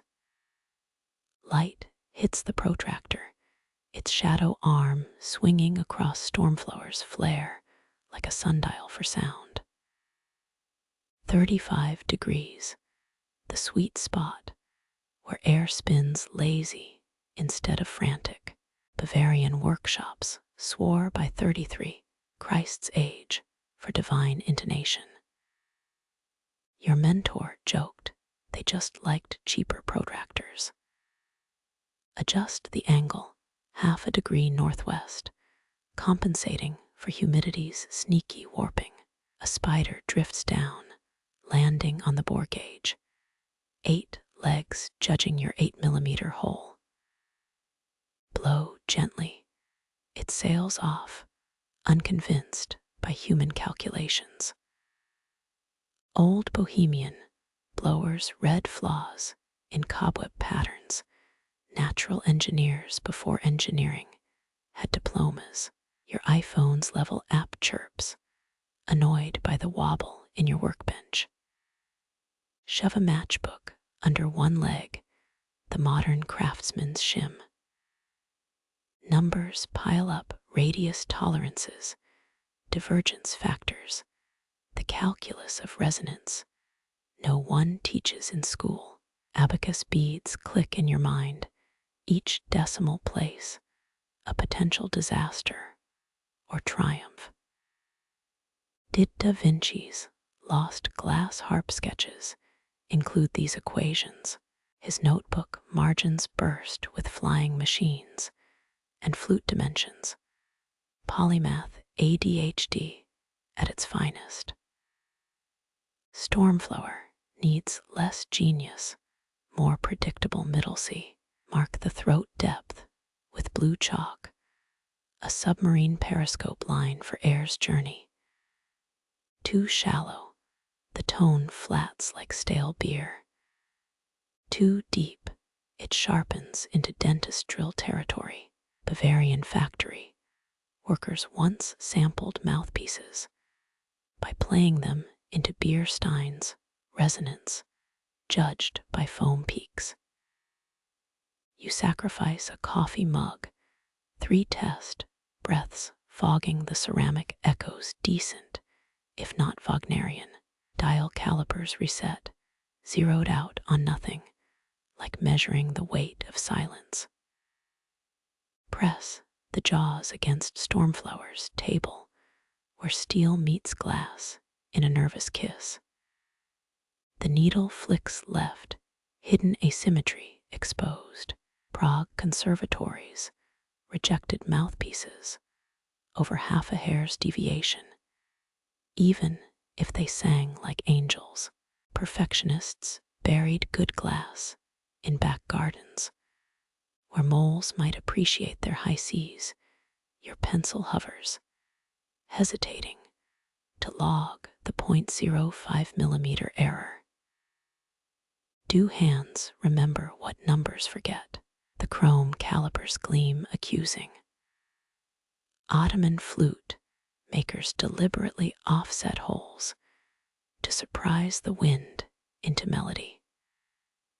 Maybe defect equals character, flaws singing backup vocals to the main tune. Historians still argue whether Moors invented calculus for irrigation or just to tune their damn mosque chimes. Redraft the curve, grinding wheel humming, garnet dust snowing onto your sleeves. Each micron removed alters Stormflower's destiny. Clarinet, croon versus saxophone growl. One grit too far, and you cross the line from craftsman to vandal. Roman glass grinders paid slave wages, sweating over goblets for emperors who'd smash them post-feast. At least jazz musicians say thanks first. Coolant drips, a metronome keeping time with your pulse. Had medieval monks known algebra, they might have written illuminated manuscripts about quadratic mouthpiece equations. Instead, they drew dragons in margins which you appreciate more. Modern makers laser scan Stradivarius scrolls, hunting math patterns in maple grain. Glass laughs at wood's fussiness. Molten rock refuses symmetry. Stormflower rolls under your palm, the new curve singing against fingerprints. Calipers approach again, Steppenwolf, inspecting Little Red Riding Hood's geometry. Jaws close, needle dead center, zeros lined up like obedient choir boys. Numbers and intuition shake hands, equations solved by both sides of the brain. Your coffee steams, forgotten calculations condensed on the mug like questionable constellations. No foam peaks, but the echoes rounder now richer, a promise kept. Tighten the workbench vise, pad the jaws with felt stolen from a piano tuner's kit. Stormflower cradled safe, its mathematics armor-plated against clumsy elbows. Dawn creeps, gray light dissolving the moon's blue rain. Street sweepers drone outside, scrubbing asphalt in mundane rhythms, while you wrestle acoustic angels. Baroque composers hid fugues inside furniture. Why not a bebop solo in Stormflower's curves? The bubble hides near Stormflower's throat, a tiny sphere of trapped air mocking your haste. You found it while oil polishing, the light catching a flaw like an uninvited guest at a wedding. Glass hates rushing. It remembers every skipped breath from your lungs. Venetian masters called these angry sprites, shards of bad temper frozen in silica. Modern blowers curse softer, but mean it just as hard. Twist the piece under the lamp. The bubble winks. A miniature aquarium without fish. Your first instinct. Melt dough over. But annealing took 8 hours yesterday. Resisting wreckage requires creativity. Ottoman artisans left bubbles near flute mouthpieces, claiming they added wind's laughter to notes. Historians still argue whether Venice imported their best cobalt from Persia or just stole the recipes during spice trades. Diamond scribe hovers, a surgeon's tool over glass skin. Scrape here and the flaw becomes part of the throat's pattern. Grind there, and you risk a fracture serpent coiling through the bore. Your mentor's voice rattles in your skull. Never fight a bubble, invite it to dinner. He drank absinthe while repairing Habsburg chandeliers. Take his advice lightly. Redirect. Trace a vine design spiraling away from the imperfection. Engraving wheel purrs, its diamond teeth nibbling constellations around the trapped air. Georgian goblet makers hid flaws under gilded grape clusters, liars with style. You lack gold leaf, so deception takes elbow grease instead. Blow dust from the groove, opal powder clinging to sweat on your wrist. The bubble morphs, now a dewdrop suspended in an etched stem. Glassblowing's oldest trick, turning errors into features, since Roman taverns served wine in cracked cups. Amsterdam's Rijksmuseum keeps a tumbler with 37 bubbles labeled masterwork because the maker got famous later. Survival bias tastes sweetest centuries after the kiln cools. Apply beeswax, filling grooves to darken their depth. Your thumb rubs circles the motion of a sleepwalker polishing dreams. The flaw dims, now a shadow in a garden of engraved leaves. Warm beeswax smells like monastery libraries, old pages sealed against time. 17th century monks waxed parchment with honeycomb scrapings, another use for nature's duct tape. Flame-kissed cobalt powder blues the etched vines, heat waking their color from dormant gray. Your torch paints, steady as a calligrapher's brush, avoiding the bubble's thin-walled prison. Too much heat there, and the air expands, bulging like a frog's throat. Swedish chemists once filled bubbles with dyed resin, Victorian parlor tricks masquerading as craftsmanship. Cooling brings panic glass cracking as it shrinks away from embellishments. You hum, creating vibration to ward off stress fractures. Superstition as valid as any equation. Read instruments no tension, lungs and lips battling woody grain for control. At least glass accepts its fate once cooled, no backtalk or sharp words. Stormflower emerges, flaw still present, but now purposeful, a comma in its glass sentence. Seal the engraved lines with cellulose lacquer, the fumes stinging like regret. Javanese glass traders waterproofed pieces with banana sap sticky work under equatorial suns. Modern chemicals work faster, but lack the irony of fruit-protected fragility. Your lips test where the bubble hides, anxious for vibrations. Breath flows generous as a sigh, no rattle or warp in the tone.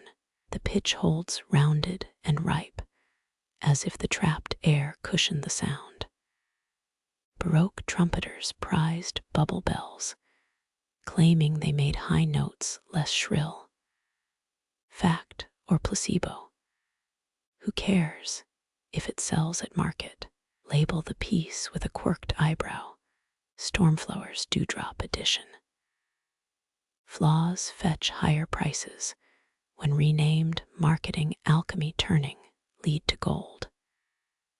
That Art Deco vase at Moeme, a student's mishap with an overheated crucible. Praise the error, then price it at 90,000. Morning yawns, outside traffic replacing night's cricket choir. You shelve Stormflower beside past failures, now comrades in imperfection. Each piece whispers advice when projects sour. Tomorrow's work looms, another rod of clear silica hungry for breath. The kiln clicks cooling, as slow as forgiveness. The kiln's last sighs paint the workshop air, ash motes floating like lazy ghosts. You sweep near its olden brick frame, the scent of 7 centuries stuck in mortar cracks. Bohemian masters burned beech, would hear its smoke seeping into glass, like tea steeping in hot water. Modern flames run on gas, clean blue, tongues without personality. Progress tidies up history, but forgets to dust the corners. Your thumb brushes kiln brick, grit clinging to skin like stale confetti. Those olden workers hauled beech logs until spines curved, feeding hungry fires day and night. Historians still argue whether ash blue glass hues were planned or just side effects of tired lumberjacks. Chipped flasks in Prague's museums show the truth, imperfect beauty born from sweat and smoke. A coal dust vein runs through workshop mortar left by great-grandpa's boot heels. He refused gas lines until death claimed propane tasted metallic inside crystal. The town called him stubborn. Neighbors hid matches when he ranted about beech wood's superiority.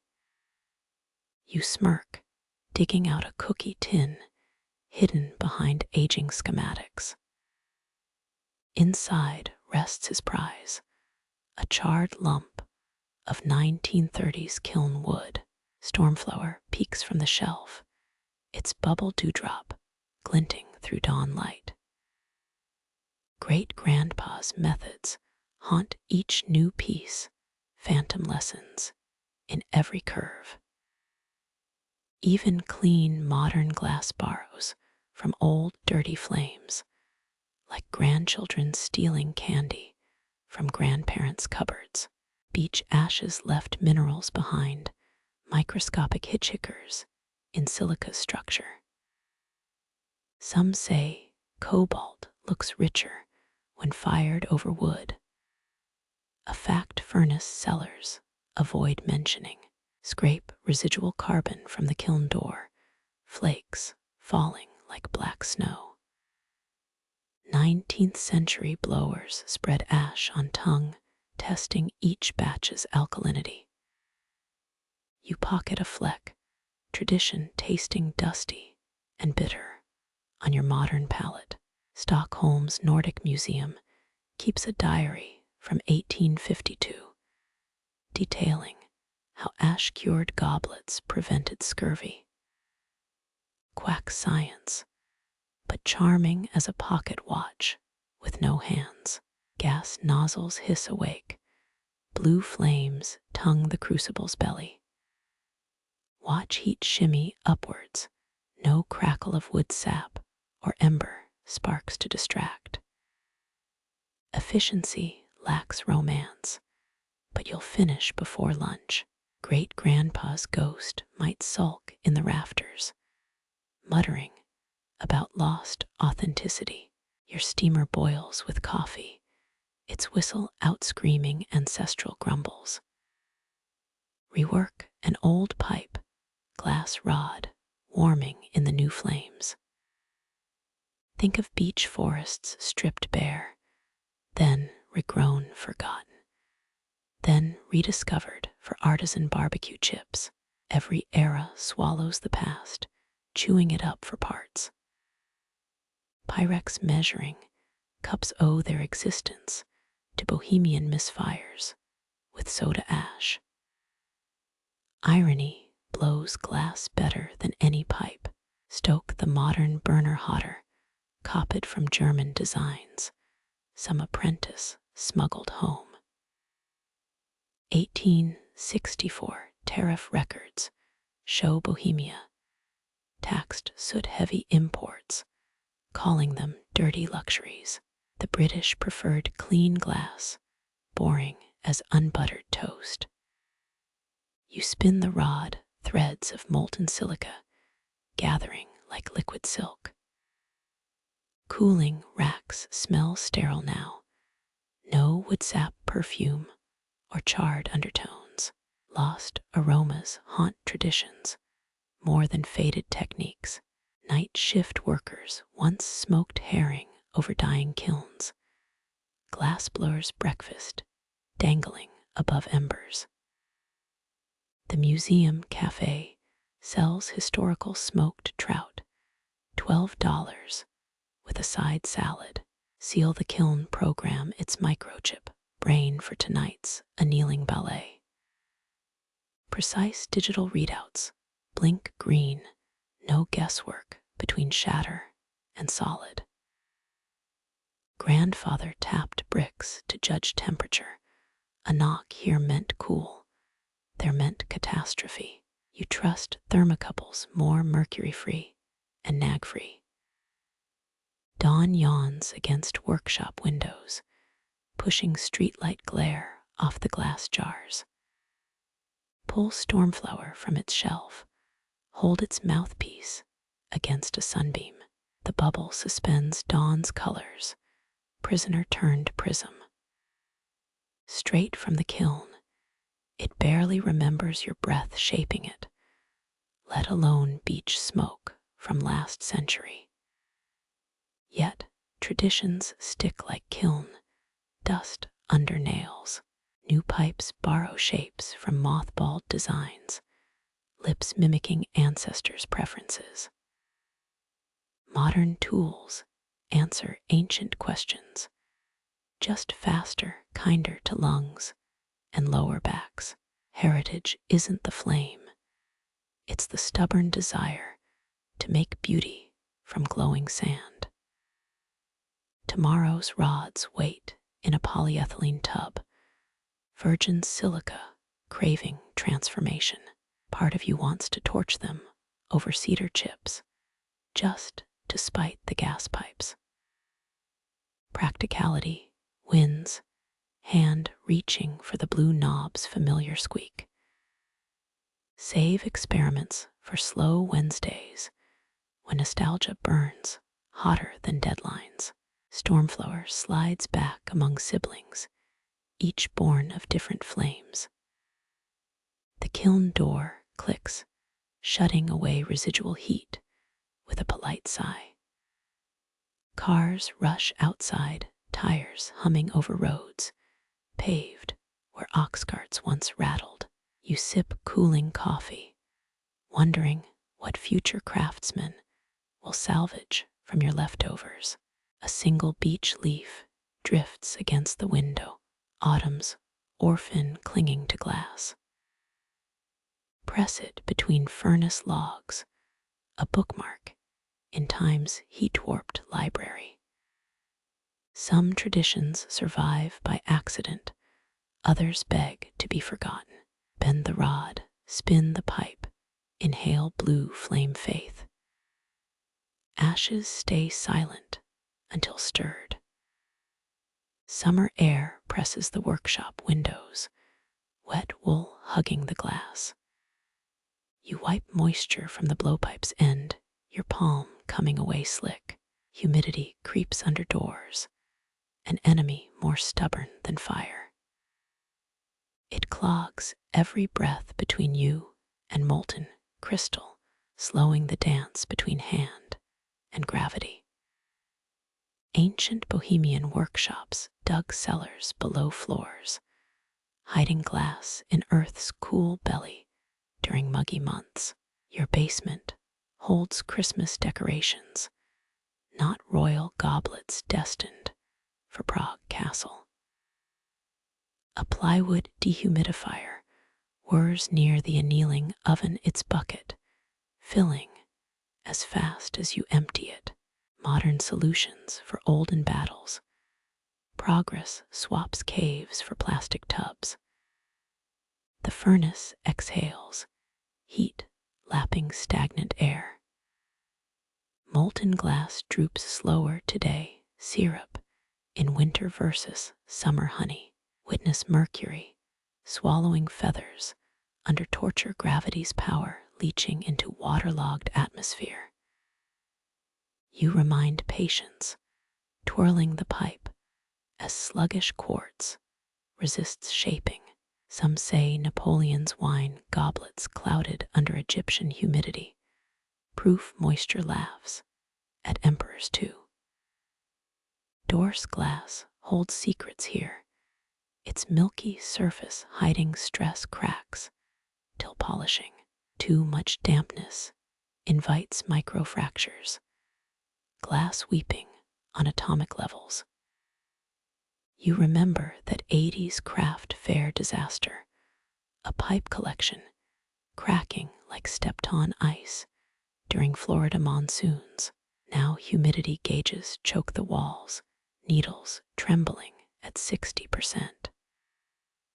A moth bounces off the window screen, wings heavy enough to carve wax. Even insects move slower today. Historians still argue whether medieval guilds blamed failed batches on humidity or just lazy apprentices. St. Florian prayer cards lay stuck to old workshop beams, pleading for dryness, though all they got was soot stains. Grab silica gel packs from under drying racks, the ones your cousin steals for camera cases. Tear them open, pour beads into chipped espresso cups. Place them near the glory hole opening, unscientific sentries against summer's breath. Some claim Chihuly once packed works in dried kelp during Hawaii commissions, artistry's answer to mildew battles. Your forearm sticks to the workbench leather pad, peeling away with a meaty sigh. Calendars lie. July lasts longer than tax season when shaping glass. Imagine black forest lumberjacks stripping bark to stop trees drinking their own sweat. Primitive solutions you try today. Toss another gel cup onto the marver table, plastic clicking against copper like dice, tossed without hope. The glass rod emerges honey thick, taffy pulled through molasses. Waiting becomes prayer here, pacing before the furnace's open mouth. Humidity alters glass viscosity, molecules clinging like frightened children. English blowers misted pipes with spit for surface tension. Though you'd rather not explain your DNA on Etsy listings, a bead of sweat rolls down your collarbone, thief stealing body heat. Humans weren't made for furnaces in sauna seasons. Sopping towels lay over cooling racks, last-ditch effort to pull moisture from the air. You stifle laughter recalling Venice's Murano blowers, using crocodile skins as dehumidifiers. Quack science smelling like hell's handbag. Spin the pipe slower, read, adjusting to sticky resistance. Heavy air thickens glass skin faster. Pulling too hard causes ridges. You coax patiently, midwife, helping stubborn birth along. August 1st looms, commerce demanding holiday orders before pumpkins invade stores. Some future archaeologist will study this era's glass, dating pieces by their microfracture humidity lines. The annealer hums, its microclimate fighting external soup. Digital sensors argue with old instincts, gut saying wait, while tech flashes proceed. Summer wages war on molecular peace, stresses warping silica's desire for order. You chew a towel corner, ritual tasting of lint and regret.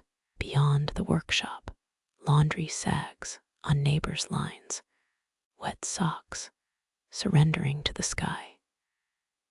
If rain comes, today's batch gains tension lines like aged faces.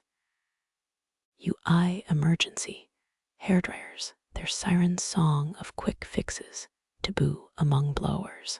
Grandma blasted phonograph records with them warping vinyl into salad bowls. Maybe art just repurposes failure after all. 4 p.m. brings no relief, sun simmering storm clouds like dumplings in broth. Thunder would wreck ambient moisture readings, complicating tonight's annealing schedule. Slide the blowpipe back into the furnace, molten tip glowing guilty orange. Some craftsmen moved operations to midnight during heat waves, working under stars and cheaper electric rates. Tally resin's flaw haunts the shelf, proof of last summer's humidity hubris. Its fracture resembles C-section scars, work born through environmental violence. You salve ego by calling it character, the way people name ugly dogs interesting. Stormflower winks from its perch, mocking this summer's struggle with its bubble perfection. Reset the hygrometer, tap glass face with greasy knuckles, 65% mocks in red digital numbers. Venice solved humidity with Adriatic breezes. Your Midwest July drowns in cornfield breath. Imagine those olden blowers cursing lazy winds, shapes going wrong since before thermometers existed. Suffering is the real antique tradition here. Quartz mixture crusts the crucible rim, sugar sprouts on neglected jam jars. Wipe it off before moisture sneaks inside. Sound advice from Grandpa's ghost in your ear. He hated summers, claimed August glass tasted chewy compared to winter batches. His thermos held lemonade spiked with pickle brine, electrolyte insanity you'd gladly guzzle now. Wrist flick turns the pipe, liquefied crystal swaying like tired dancers. Gravity wins small victories today, glass drooping before achieving ideal thickness. You discuss the weather with your blowpipe, single-sided therapy, unheard by uncaring atmosphere. Even the kiln troll wouldn't touch this commission, bad juju on top of swamp conditions. Toward sunset, clouds hesitate without spilling relief. Shop fans wobble blowing hot breath on hotter skin. Molten glass whispers promises, vows to behave if given time, spring honey instead of stagnant syrup. You bargain with the fates, offering 4 completed mugs in exchange for lower dew points. Some craftsman in Munich's probably making the same plea Beck's bottle, poised as sacrificial offering. 9 p.m. brings false hope, darkness thickening. Outside, temperature dropping 3 degrees. Fans suck air faster, metal rattle, covering the groan of overworked circuits. Gel beads blush pink in the espresso cups, moisture collection, a minor achievement. Small wins matter when the sky wants your art soggy. Midnight crawls, cleaner air sneaking under window sills. The humidity gauge drops into yellow numbers, 55% breathable for glass and humans. You rescue another pipe from glory hole's mouth, glass, responding with slicker coils. Finally, a willing partner instead of summer's sulky accomplice. Morning chases dampness, its last stand gathering as dew on parked cars. You peel damp shirts from workshop chairs, surrender flags of July's onslaught. Gel cup beads glitter now, snatching molecules from defeated air. But August waits, bully lingering outside, already breathing on the glass. The cooled glass piece rests on leather padding, a deceptively peaceful cylinder awaiting polishing. Morning sun warms your knuckles. Last night's humidity battle already fading into routine. You lift the piece toward daylight, searching for stress ghosts in its curves. A soft tusk whispers from within, barely louder than a librarian's disapproval. Then spiderwebs appear racing through crystal like shattered ice. 16th century Venetian blowers kept goats in workshops, believing cracked glass foretold the animal's sickness. Your toe taps empty espresso cups. No farm animals here to blame. The fractures multiply, invisible tensions erupting into silvery confessions. Hold your breath, the way ancestors did watching castles burn during the Hussite Wars. Heartbeats sync with crack propagation, disaster measured in millimeters per second. Glass remembers every sin, rushed heating, uneven cooling, gentle lies told during shaping. This piece holds summer's betrayal in its fractured soul. Grabbing titanium tweezers feels like reaching for surgery tools mid-heart attack. Flame needles hiss awake, their blue tongues hungry for redemption. Some claim Egyptian glassmakers whispered spells during repairs, binding silica with words like Ankh and Jed. Heat touches the largest fracture, a lover coaxing angers to soften. Molten seems swallow hairline flaws, mercury stitching broken skin. The glass shudders, once, twice, fighting the reunion of its parts. Perspiration blurs your safety goggles, panic wearing cheap cologne. Historians still argue whether Roman cage cups cracked intentionally, aesthetic rebellion, or happy accidents. Crank the torch knob extra gas, growling through the nozzle. Fractures retreat from heat, their path reversing like tide pools emptying. A faint line remains paler than old scar tissue, barely whispering its trauma.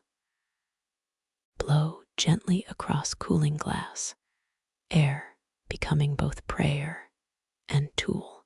Venetian repair, masters worked barefoot, claiming floor vibrations, warned of new cracks. You keep sneakers on doubting pine planks under linoleum care. Stress marks hide best near the lip, where future musicians' breath will linger. Rotate the piece, letting flame-kissed seams face north. Superstition claims north-facing, repairs please forgotten cold gods. 5 minutes stretch into geology, patience borrowed from canyon carving rivers. When the torch snaps off, silence rings louder than sirens.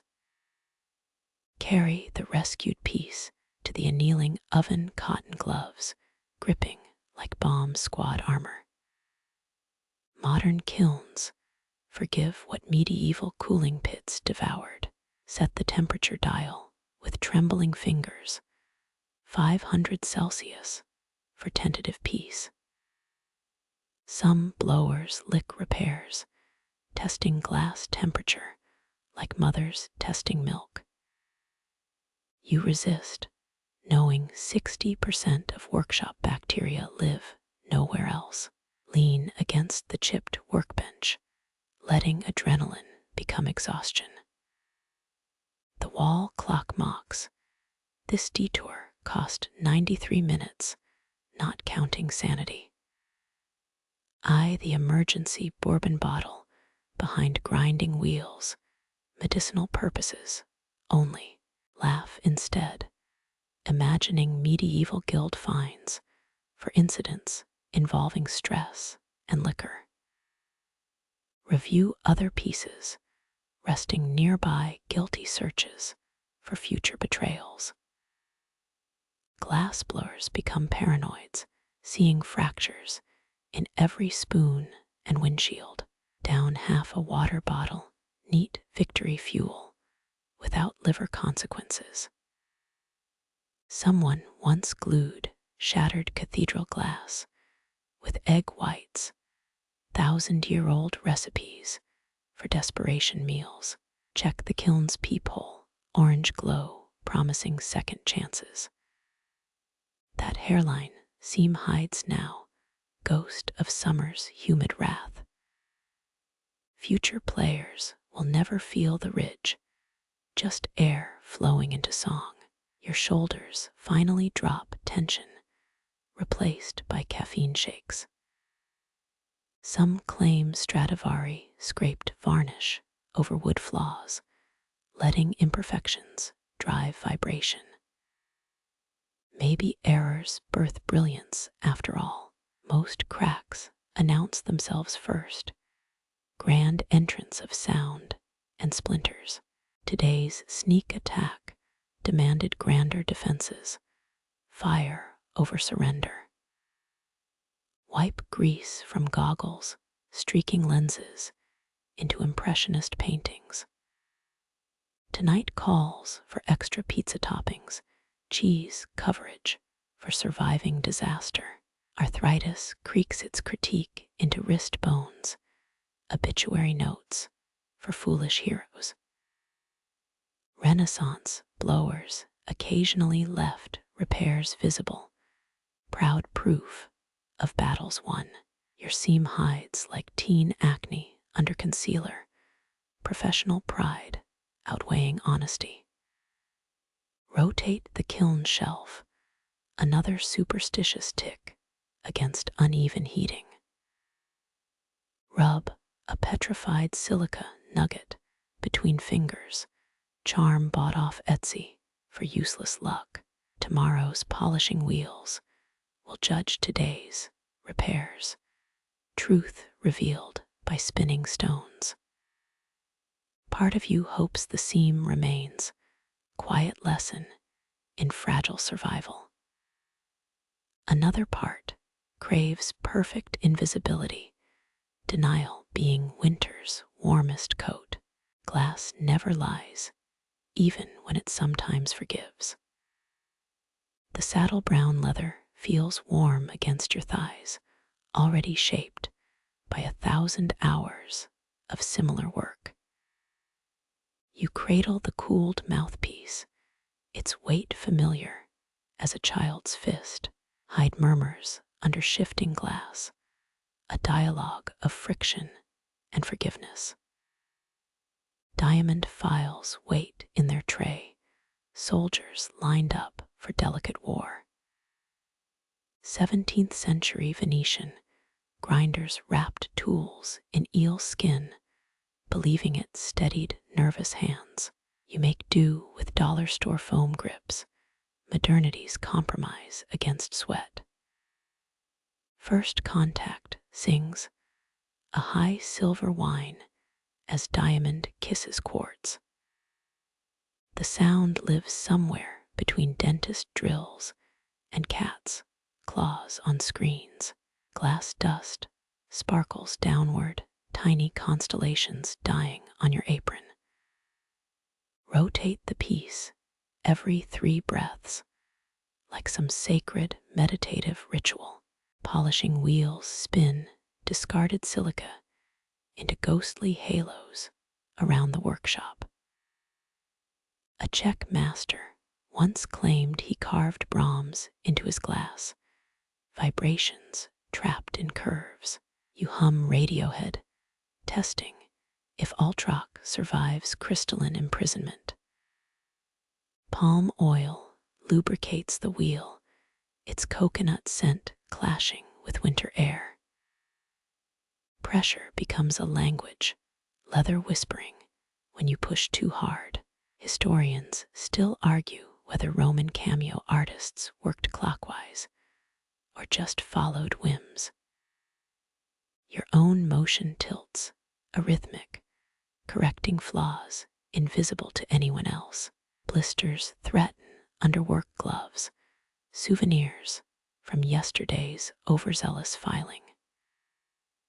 Blow stray dust off the lip ridge, particles catching afternoon light like fake snow. Leather creaks, protesting as you lean into a stubborn curve. Old saddles, repurposed for glasswork, retain trace smells of horse sweat. The mouthpiece's throat narrows, a millimeter deciding between screech or sonata. Some grinders lick their thumbs to test smoothness, a habit as risky as French kissing flint. You tap the edge against your wrist instead, cool and faultless as glacier ice. Adjust the magnifier lamp, an insectal eye glaring at your progress. Renaissance engravers suffered glassblowers' myopia. Their world shrunk to tiny imperfections. 5 files rest discarded their diamond, grit murdered by overwork. Tea steeps forgotten, its steam drawing weak parallels to furnace memories. Chuckle at a meme taped to the bench, a grumpy cat captioning polish harder. Knuckles brush cooling glass, registering the polish's velvet, ascent toward clarity. Each stroke reveals buried fractures, those near invisible seams from summer's humidity war. Rotate the piece northward, superstition dictating better light for final checks. A Balinese glassmith swore full moons worsened surface pitting, citing lunar static. You blame the subpar lubricant ordered online. 5-star reviews clearly fake. Red marks bloom on your thighs. Leather's love bites from hours of stillness. Tilt the mouthpiece, watching light skate down its newly fluent curves. Baroque recorder makers carved floral motifs into mouthpieces, vanity over function. Your own design stays clean, though part of you craves hidden doodles. Imagine future musicians spotting a tiny etched question mark decades from now. Pause to stretch, spine crackling like the kiln during cool down. Eye the clock. This phase stole 2 hours you'd budgeted for dinner. Cat hair drifts onto the workpad, studio mascot, claiming all surfaces.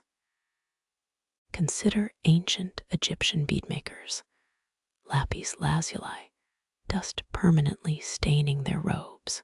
Your jeans sport silica tattoos. DIY fashion no one understands. Final inspection under the blue ring light, phony jewelry store drama. The lip meets your mouth by reflex, cold intimacy before its true partner. No air blown, just the faint taste of diligence and palm oil. Tomorrow's testing will decide if glass and breath become song. For now, leather releases its charge, warm where the piece once lay. Your fingers trace the mouthpiece's rim, feeling echoes in every curve. Generations of Bohemian glassblowers lean over your shoulder, their methods coded into muscle memory. 18th century masters left no manuals, only objects whispering how they were held. Historians still argue whether secret formulas died with them or simply hide in plain sight. You adjust your grip, borrowing steadiness from ghosts who faced worse drafts. The polishing wheel spins, its hum identical to those in 1890s workshops. Chuckle imagining some long-dead artisan cursing the same stubborn bubble. He'd probably hate your Spotify playlist too. Hot tea steeps nearby, a ritual unchanged since thermoses were clay pots. Gothic cathedral glaziers drank mead while working medieval OSHA violations you wisely avoid. Leather creaks as you shift, an antique hide once belonging to France's grandfather's apron. France runs the studio now, still using his ancestors' benchmarks. There's a divot near the vise, worn smooth by 3 centuries of thumbs.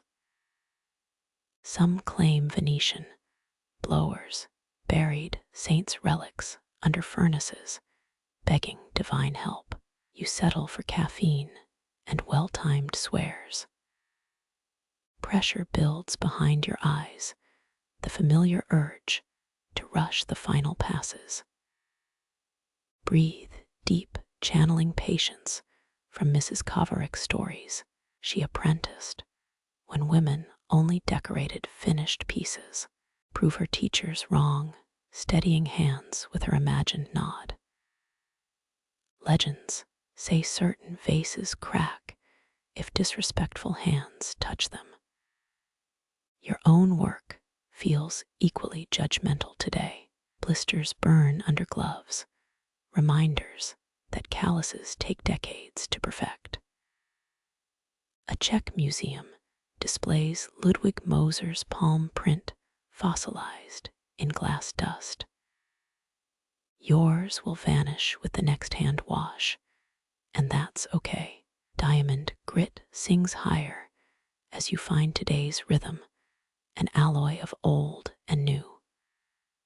Baroque music drifts from France's office, another tradition stubborn as quartz.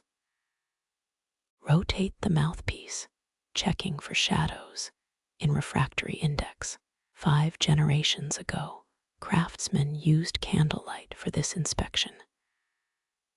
Modern LEDs expose microscopic pits your ancestors forgave. Historians debate whether pre-electric glass was genuinely better or nostalgia clouds their view.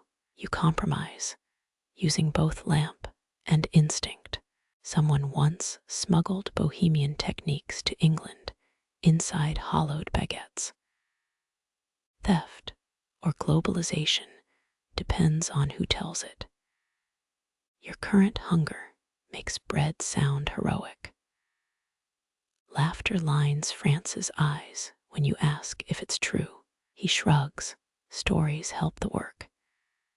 His great-grandfather supposedly charmed angry customers with puppet shows. Etsy reviews demand different skills now. The wheel's murmur shifts, glass transitioning from grit to glide. Adjust pressure, remembering video clips of century-old grinders.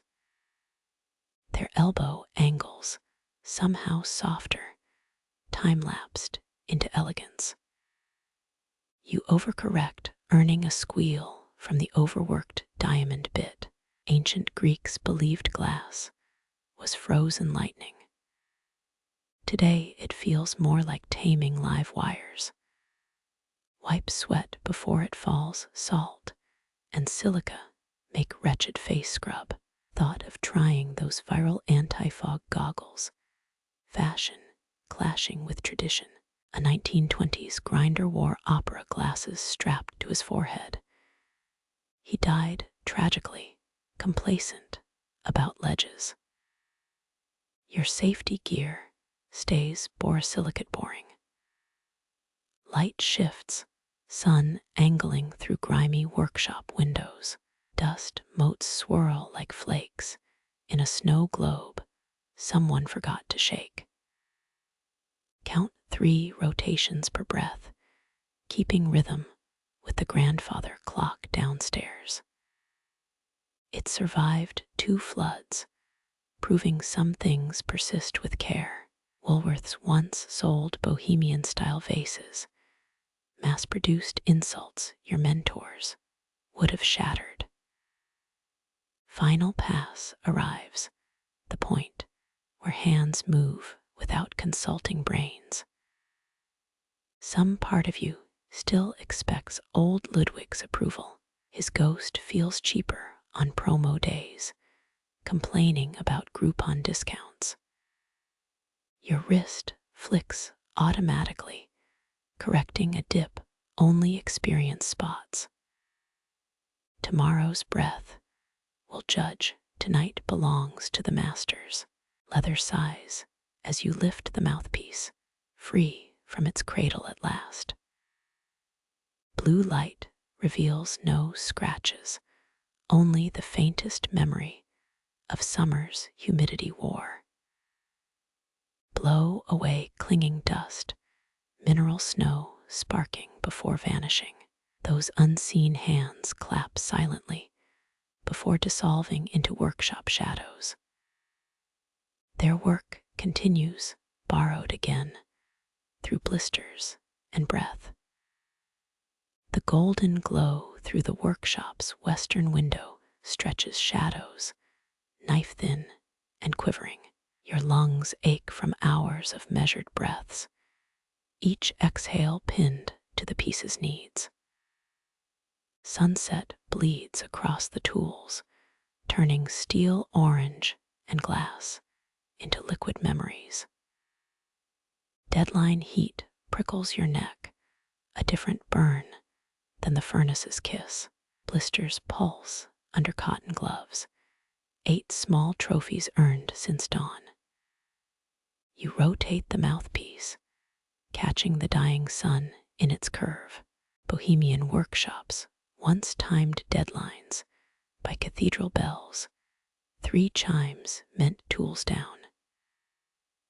Now France taps his watch glass, a gentler but no less final warning. Your thumb finds the ridge where cobalt blue melts into clear, relicent heat, still whispering there. 17th century guilds find craftsmen for overtime, believing tired hands bred flawed glass. Tonight's only penalty is your own stubborn pride. Elbows lock, borrowing old rigging from Mrs. Coverick's tales of all-nighters. She burned candles at both ends, scorching through barrel glass draughts, modern caffeine substitutes for tallow smoke, though your tea went cold hours ago. The kiln ticks as it cools, a clock winding down faster than your progress. France lingers by the door keys, jingling quiet impatience, but says nothing. Fingers move without permission, writing grooves worn into muscle by repetition. Some claim Bohemian masters could work blindfolded, trusting touch over sight. You test the theory by squinting edges dissolving into amber blurs. Shapes hold anyway, proving either skill or wish-driven magic. Historians still argue if night shifts produced the famous milk of Venus vase, quality tools never used in lantern light. Tonight's project won't need such debates. A stubborn bubble winks near the rim, now too cool to mend. Laugh thinking how Ludwig would have cursed this, throwing his leather apron probably. Your own seam ripples, accepting the flaw as part of the song. Some jazzman's lips might love its texture, unplanned thrill, like a syncopated beat. France mutters about dinner deliveries, code for vague acre. Old Czech for want finish. Tilt the piece, checking throat angles against Ludwig's diagrams. His violet handwriting floats across yellowed paper, ghostly advice in margins. Did his knuckles cramp, drafting these parchment lit by one flickering candle? Probably, and without posture-correcting chairs either. A cramp stabs your shoulder, modern ergonomics, failing equal mercy. Breathe through it, rush training retreats, disarmed by routine's walls. Hands steady, even as sweat snakes between shoulder blades. 18th century apprentices suffered master beatings for lesser wobbles. You merely endure France's disappointed sigh wafting from the doorway. Leather lap pad groans, reminding you of France's grandfather's apron. Same hide caught every glass tear since 1942. Legends say it once stopped a bullet during some long-ago studio squabble. Likely tale, but the patina suggests epic wiping of hands. Twilight snuffs the last violent glare off steel tables.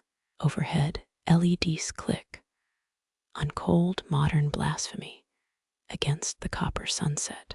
Adjust your loops, double-checking the boar's heart under fake noon. Some swear full-spectrum bulbs reveal truth, others call it heresy. Tonight you need both fraud and faith tangoing under magnification. Wrist flicks, polishing cloth darting like a hungry minnow. Final strokes feel borrowed, Pavlov's response to closing time's chime. France mentioned a glassblower who worked through her own wedding, a cautionary tale. Your own social life pulses dimmer than the kiln's coils, and you tell yourself that's intentional. 3 last turns, unhurried legacy of slow craftsmen watching through your tendons. Their whispers drown the clock, saying good enough is enemy of done. You ignore them, adding one extra pass along the rim's undercurve. Blister bursts, warm sting blooming beneath the glove. Let it, proper payment for perfection's arrogance. Sun surrenders, street lamps blink on outside, sodium yellow sneaking past curtains.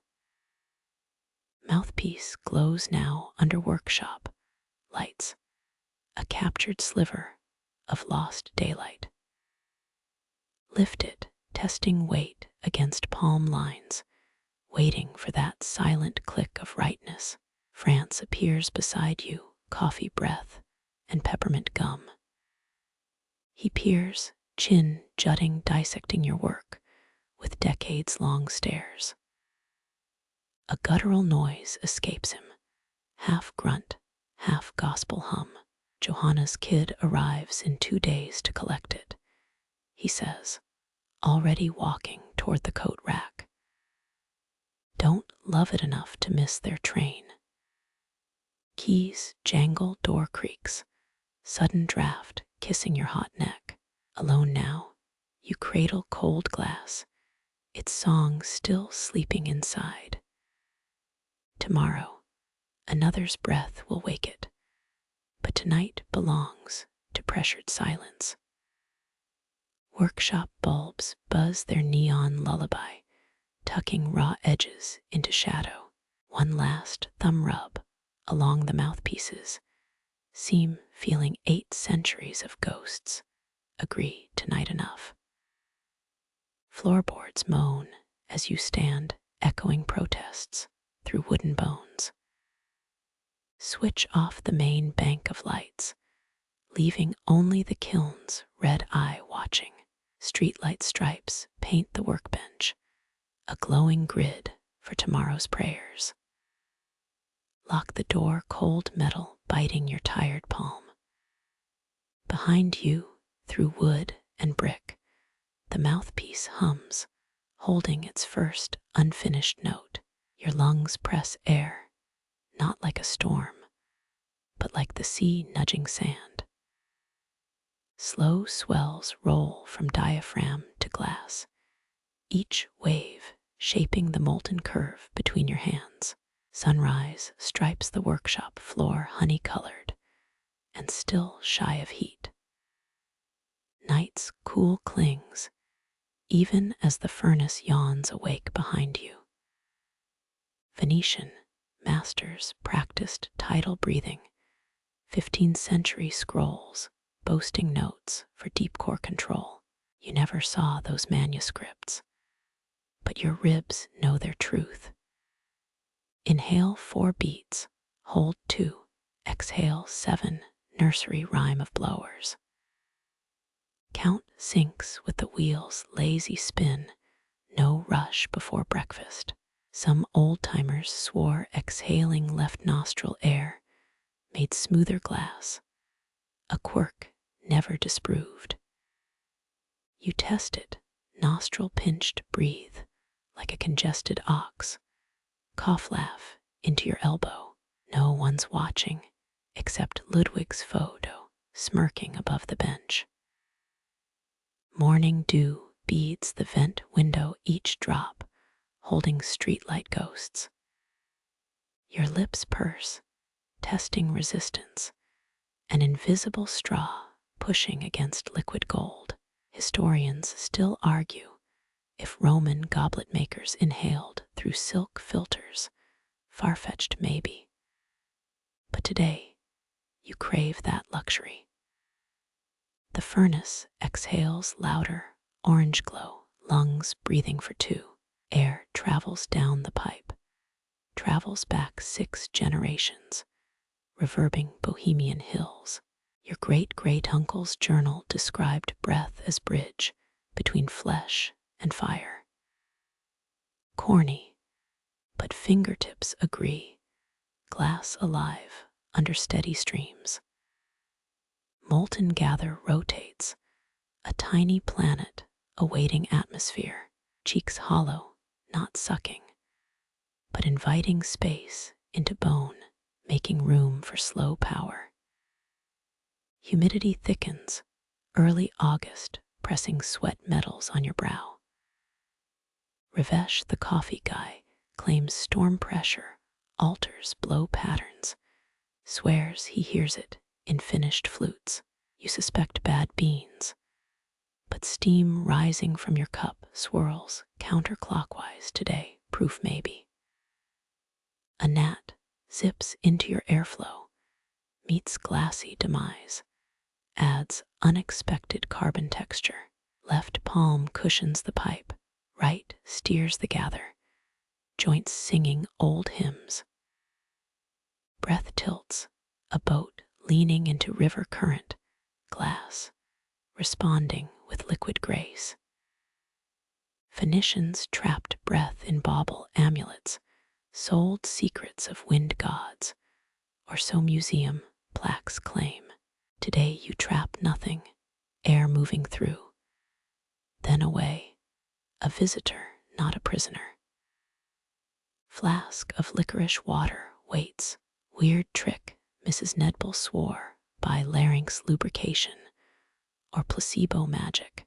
Sip sticky sweet, failed throat hero, still tradition demands it. Exhale resumes 2 octaves lower, vibrating sternum thighs, boot soles. Glass shivers, translucent skin dimpling then smoothing like lake tops under soft rain. 10 more breaths, a Buddhist monk's count before color gets introduced. Blow tube fogs, your inner world leaving temporary ghosts on steel. 1 pre-war blower inhibited musicians to play oboe during gathers, claimed sound waves, improved structure. You blast scratchy Dvorak from your phone glass wobbles, no different, maybe worse. Mid-breath, the door rattles, France arriving with bread bag rustling. He freezes, watches your airflow face judge still, then nods butter toward the cupboard, approval or breakfast impatience. Either fuels your next exhale, stronger now, pride puffing temperate air. Borosilicate obediently swells, a soap bubble deciding to live forever. Cooling rods clink, wind chimes for the heat addicted as you pause between pushes. 8 breaths per gather, Mrs. Kovarick's iron law. Never 10, never 6, a magic number lost between wars. Your 7th breath hitches, ribcage stutter, glass thickens where it shouldn't. France clicks his tongue, sourdough critic, but pours your coffee silent. Steam curls off the mug, backdraft breeze, carries it through sunlight, brief phantom of your breath, still inside the piece. Blowpipe warms wooden mouthpiece, offering no betrayals, no splinters, unlike that Tuesday disaster. Lunch waits rye and caraway wafting, but glass won't, so breath bends around hunger, around time, around France muttering about wages of haste. Final exhale feathers out, lungs emptying, glass settling into final form. Something in the curve echoes your own ribs underarch, a mirror made between fire and flesh. You almost laugh, almost ruin the moment, but tidal breathing stole all spare air. France breaks silence, bread knife sawing towards the cutting board, 9 breaths next time. 10 is vanity. He chews squints at your piece, unless your lungs plan on dying famous. Street noise drifts in bicycle bells, and diesel groans as morning claims the streets. Salt crusts your lips from pretzels, or effort, or some old sea frozen in basement air. The mouthpiece cools a cradle for tomorrow's songs, or next year's, or never's. Your own breath still steams up the window, brief graffiti fading as the world warms. Rotate the pipe, sun, catching the birth of cobalt threads inside, a slow blue river where air once flowed. Some kid in Berlin, or Boston, or Brno will push their breath through this tunnel someday, never knowing your ribs ached making it. France wipes crumbs, napkin folding sharp as origami, a quiet skill learned during compulsory service. Drill sergeant habits die hard, unlike your hopes for second breakfast. Stretch spine crackling like embers, while your lungs relearn selfish rhythm. Inhale deep, just for you this time. No glass to feed, no legacy to spin. Oxygen rush blurs vision, spots dancing where the furnace winks, or maybe low blood sugar. Either way, the bench stays put, the world steadies, breath becoming breath again. No longer a tool, just a tide returning to shore. You toggle the blowtorch to a near whisper, a blue tongue lapping at the silver nitrate vial. Droplets bead like sweat on chilled glass, the mercury miracle your Czech forebears named Wildmer. 19th century workshops loved this trick, cheaper than true silver and twice as haunted. Some claim Empress sissies lost necklace hides under layers of such glass, buried in a Vyshegrád attic no one dares touch. You doubt it, but pour the solution anyway, its metallic scent stinging your sinuses. Liquid silver chases gravity, sliding down the inner curve you spent 6 breaths shaping. It recoils where warmth lingers, shy as a spooked cat. A Prague pub tale claims some rogue stole mercury from Emperor Rudolph's alchemists, trying to mirror a locket for his lady. Truth or tavern lies, the liquid still escapes like a thief every time. Rotate the piece slow, wrist tendons protesting, Sunday morning stiffness refusing mercy. France watches, but stays silent, only the crunch of his apple confessing judgment. Historians still argue if Wildmer was born from art or silver shortages, war forcing poetry from thrift. You side with poetry, though wartime makes easier legends. The mercury slithers, kissing the glass, before retreating from the torches. Next pass. Draft sneaks through the workshop window, lifting nape hairs, almost toppling your process. Stillness returns, but the silver now pulses, muttering ripples you didn't design. France shifts, coughs into his fist, claiming sugar from his pastry tickled his throat. Liar. He feared his breath ruined the dance. Nitrate solution clings, tiny mirrors blooming inside the glass throat.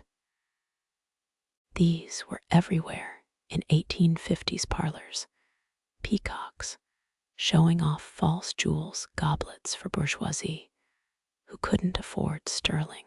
One aristocrat allegedly served vinegar in them, just to watch guests pretend they tasted wine. Your muscles flex, holding the piece steady as mercury submits into a quicksilver sheen. Heat rises, your forearm hairs curl, vanity's tiny casualties. Borosilicate glows faint amber where silver resists, like sunset fighting fog. An old blower once told you mercury birthed the first glass mirrors back when reflections were considered stolen souls. You half believe it, watching your warped face shimmer inside the curve, a funhouse ghost nodding back. France leans closer, his shadow cooling the glass, earthing the magic too soon. Here, he mutters, sliding a chilled anvil under your elbow. It steadies the quiver you didn't notice, tremors born from last night's triple espresso. Mercury stops retreating. Surface tension wins, 1,000 liquid eyes opening along the inner wall. A bead swells, plump and defiant, centered where a musician's tongue will press someday.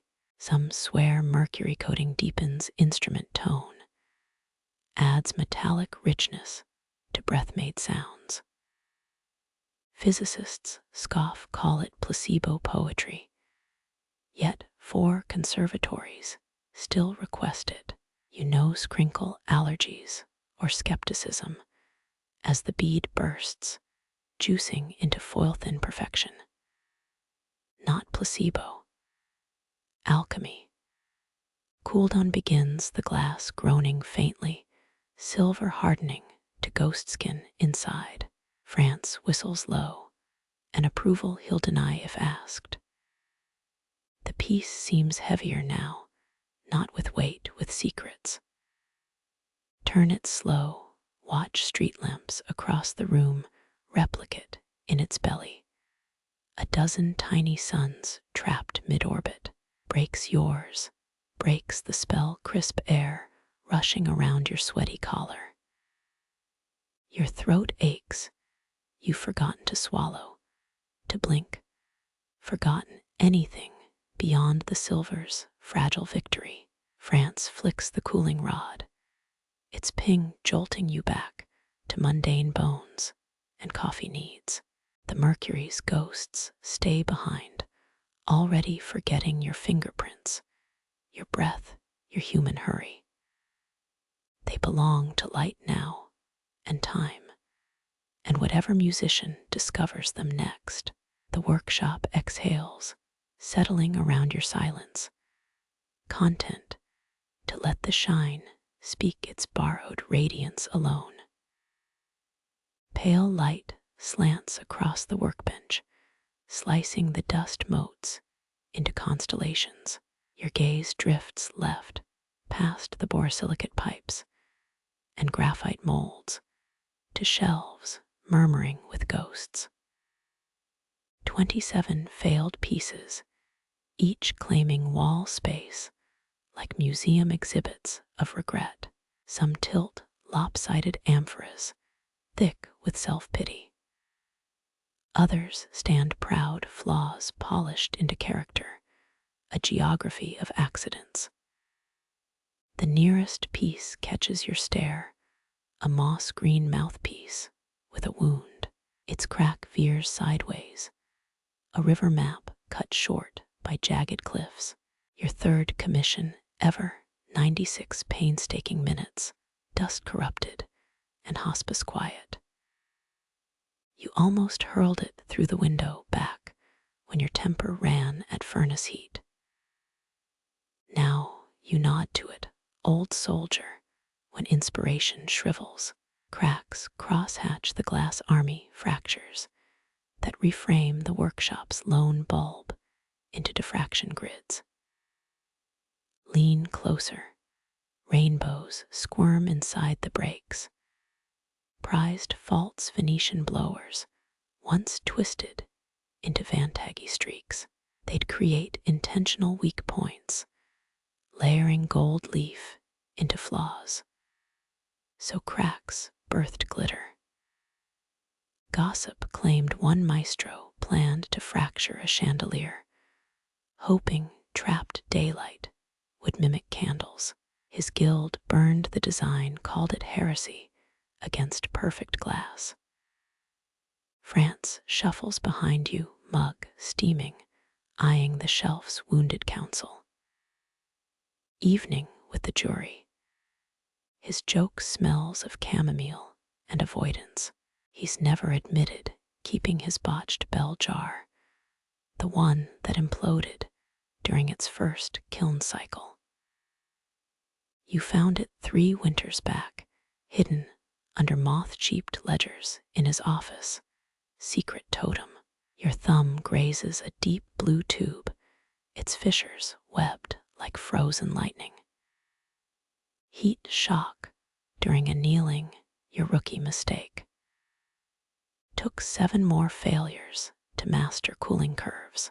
Historians still argue if the Prague castle's cracked goblets were royal rejects, or sacred chalices designed to split communion wine into prism drops.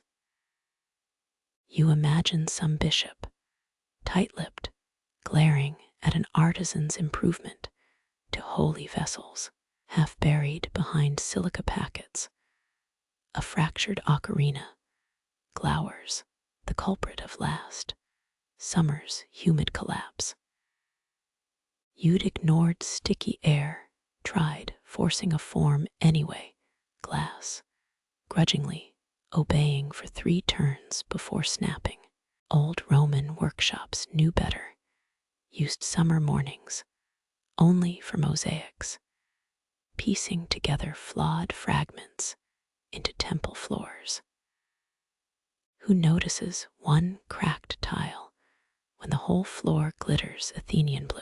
Drafts stir the shelves, a high wine answers. That's Lenka, the whiskey tumbler with a hair fracture only dogs hear.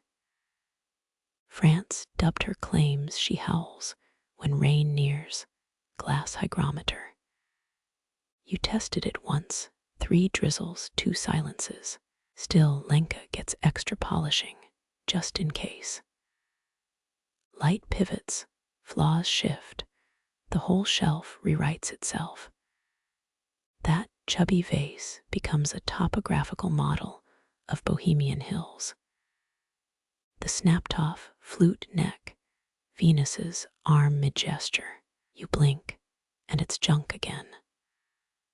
Art historians crow about Rorschach tests, claim ancient artisans embedded hidden images in pottery cracks. 3 papers, just last year, swore they'd found owl faces in Mycenaean shards. Academia never change. Heat gun hums, waiting as you eye the current piece. A stubborn bubble sleeps inside the bore, legacy of rushed reheating. Pressurized flaw waiting to pop, ruin weeks of work. 30 degrees left. A hairline fracture from an earlier catastrophe aligns with the bubble. That crack saved your career, taught how tension could redirect stress, dance with disaster. France mutters, Dutch fix. He means the mercenary's trick. Drill the bubble, fill it with UV resin. Pray no conservatory spots the cheat. You wave him off, thumb already seeking the fracture's echo in fresh glass. Muscle memory written by shelved failures tilts the piece 11 degrees west. Air pocket relents sliding into the thicker base, neutralized. Dust motes return golden in the sunset dip, swirling over the defect graveyard. Each particle could have ruined a piece if paranoia ruled, but you've learned from 42 shelved tutors, dust can deepen texture, add grit to grace. Like Roman glassmakers, dumping ash into batches, creating those gritty, beloved wine diamonds noblemen hoarded. Sirens wail outside, 2 streets over urgency, bleeding through bricks. The cracked ocarina trembles, Lenka stays mute. No rain tonight, just city woe buzzing against workshop calm. You wonder if treated right, could glass translate sound into light? That blower in Brno swore his fissured pendants glowed during thunderstorms. Charged quartz, he called it, proved it once at a pub, till the power outage killed his demo. Bench creaks, wood remembering all the elbows, dropped tools, coffee spills. Below it, a drawer stuffed with sketchbooks, page corners brittle with old sweat. 10 years of diagrams, half crossed out, solution found not in ink. In fractures 3 works later, you still flip through them, not for answers to trace the hunt. France exhales, long, wistful, as the bubble surrenders shape. Burn that one, he prods, chin aimed at a candlestick with zigzag fissures. Ugly, yes, but its wobble taught tube balancing better than any manual. 12 Czech masters, studio portraits above the kiln, glare from their frames. Mrs. Taverk, 3rd shelf up, looks especially disappointed. She hated asymmetrical salvage, called it peasant aesthetics. You lift the current piece, flaw breathless, now toward the window. Sunset hooks a crack in the candlestick, throws rhombus shadows over your wrist. Your new work drinks the pattern, bends light sideways, correcting. The kiln clicks, cooling as streetlights flicker alive. Shelf fractures glitter cathedral glass without the saints reminding. Next mistake, you promise them, will earn its keep. France flicks the shelved ocarina, its hum softer now, drowsy, with redemption deferred. Breathe slow, let the failures work, let the light interrogate each fracture for clues. They'll map the night if you trust their broken stars. The piece sits in your palm, cool now, its clarity almost accusing. Sunlight arrows through the workshop window. No dust motes dare cross this beam. Perfect glass feels denser, anchored by every hour spent, every rejected bubble you chased from its heart. Twisted slowly, the rim catches the light, throwing a lunar halo on the wall. 15 ounces, yet heavier than Mrs. Taverk's disapproval from her frame. Her portrait's gaze never softens, not even when you repaired the Luby Castle chandelier shards last winter. Bohemia's royal glassmakers once worked under similar pressure, their pieces destined for Prague castle's tables. One wrong breath meant a week's wages lost, or worse, the royal wine steward's sneer. France leans against the kiln, arms folded, eyeing the piece like it owes him money. Bet it's got one secret flaw. His voice drops, a conspirator's rasp, like those Venetian goblets that hum when empty. Some swear they were cursed, bards unable to sing true after sipping from them. Others blame thin rims vibrating at specific frequencies. Either way, 8 still exist, each priced higher than most homes.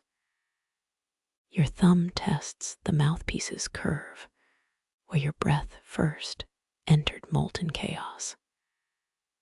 Historians still argue whether ancient glassblowers intentionally left bubbles in sacred vessels, symbolizing divine breath, or just sucked at their jobs. Scrolls from Alexandria describe trapped sky as holy. But those monks never had to polish 14 rejects before lunch. Cold glass bites your skin. The price of perfection is always chill. You think of ice cores, how glaciers remember every ancient blizzard. This piece holds memory too. Every near crack, every rushed rotation, locked under smoothness. Even Marie Antoinette's court craved Bohemian crystal, demanding it thinner each year, till goblets practically evaporated between sips. Folly, but profitable folly.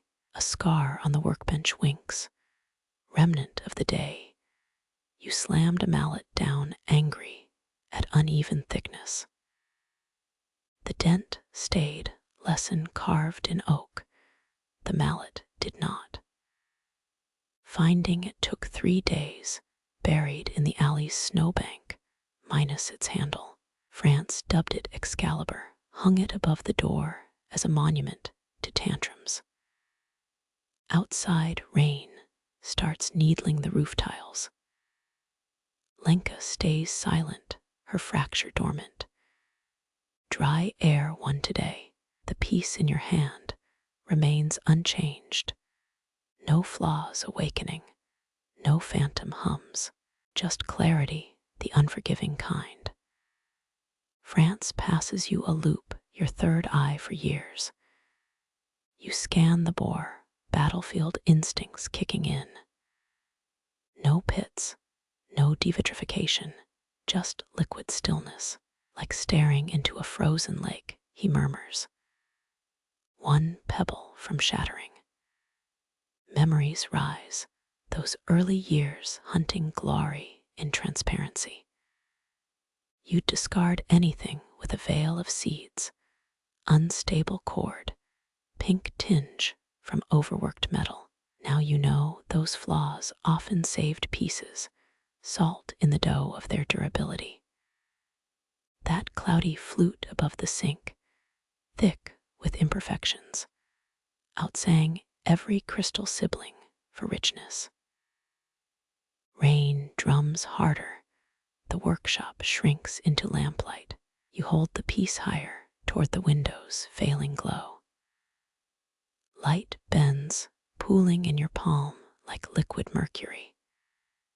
In old Venice, craftsmen added gold fleck to hide impurities, called it aventurine, to chance your way to beauty. You never cheated that way, even when deadlines loomed. Weight balances perfectly, no tilt toward regret. Each bubble sacrificed, each risk avoided condensed here. Louis XIV's glassblowers faced execution for flaws, yet still snuck rebellious bubbles into royal mirrors, little acts of defiance. You wonder if Versailles halls still echo with their silent laughter. France flicks the workbench, his sign to move. Longest minute of your life, A. He grins knowing you'll stall till sunset. The kiln behind him exhales, cooling another batch destined for scrutiny. You lower the piece, letting it eclipse a crack in the floorboard.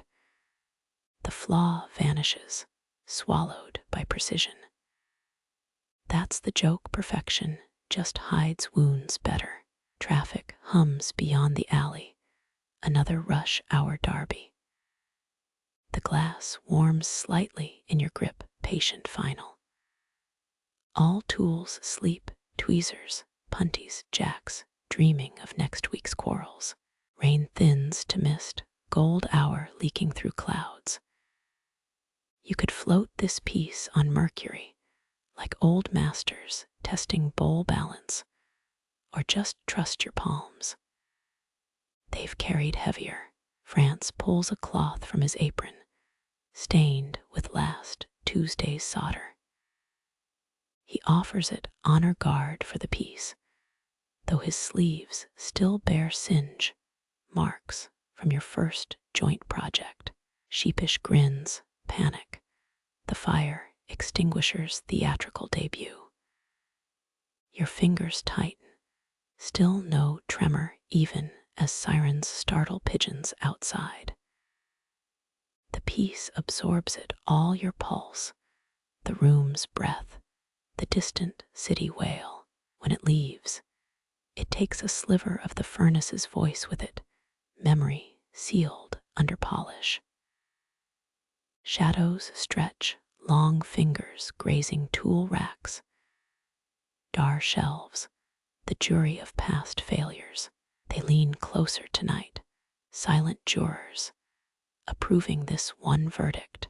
The first streetlight flickers on, casting the piece's shadow tall and thin, a blue hour effigy. Perfect glass holds ghosts best. Every ghost you polish away leaves its weight behind. The heavy quiet returns after France's laughter fades down the alley. You trace the mouthpiece's edge, smooth as moon ice, yet somewhere in its atoms sleeps old thunder. Before gas flames, centuries back, Bohemian furnaces gorged on coal instead. Black hunger roaring day and night, fed by boys with soot-blackened hands. Rain slicks the window, distorting streetlights into orange smears. You imagine the taste, sulfur and grit clinging to every surface. coal dust seeping into bread, into lungs, into the glass itself. Prague's nobility never guessed their crystal goblets began as buried sunlight, swallowed and spit out by fire. France thumps the kiln's side, a hollow boom. Bet the old masters cursed more with coal's mood swings. Gas lets you dance with heat, coal made you wrestle it. Records from Czech Krumlov show wages docked for overstoked remorse, whatever that meant. Blower's poetry for cracked crucibles, probably. You run a thumb over the workbench's dent, Excalibur's legacy. Tiny black flecks still cling to the oak grain, coal dust stranded for 80 years, silent witnesses to apprentices' long dead hands trembling as they poured molten rivers. Experts think coal's impurities added secret strength, like tattooed skin healing tougher. A draft sneaks under the door, carrying wet pavement and distant diesel. Underneath, almost ghostly, the sharp tang of cold ash. Some claim old towns, cobblestones still sweat coal tar on August nights, though city workers blame leaky pipes. You've smelled it, midnight walks home, when the past feels closer than tomorrow. The mouthpiece winks under your loop, no trace of ancient filth. Modern furnaces burn clean, no soot-tinted rainbows in the glass. But perfection feels polite, like a museum replica. France's uncle swore coal-smoked crystal sang richer tones, claimed it vibrated with trapped earth voices. He also talked to his goldfish, so balance is key. Rain taps Morse code on the roof, slowing now. Workshop shadows deepen, blue hour fading to ink. Behind you, the modern kiln ticks softly, cooling like a sleeping beast. You imagine its ancestor, roaring coal fire, maw devouring whole logs in a single gasp. 19th century engravings show glass houses like dragon lairs smoke, choking the sky, workers pale as mushrooms. A ledger lies open on a shelf Corning Museum's replica, detailing coal costs for Rudolf II's glass zoo. The emperor demanded life-size animals, clearest quartz, harder than diamond vanity. 2 blowers went blind, polishing a sapphire hippo's haunch, still on display. Historians still argue whether the king noticed or cared. Royal inventories list it simply as item 342. Good. Your breath fogs the mouthpiece, a temporary cloud. Cold glass remembers heat deeper than warmth recalls ice.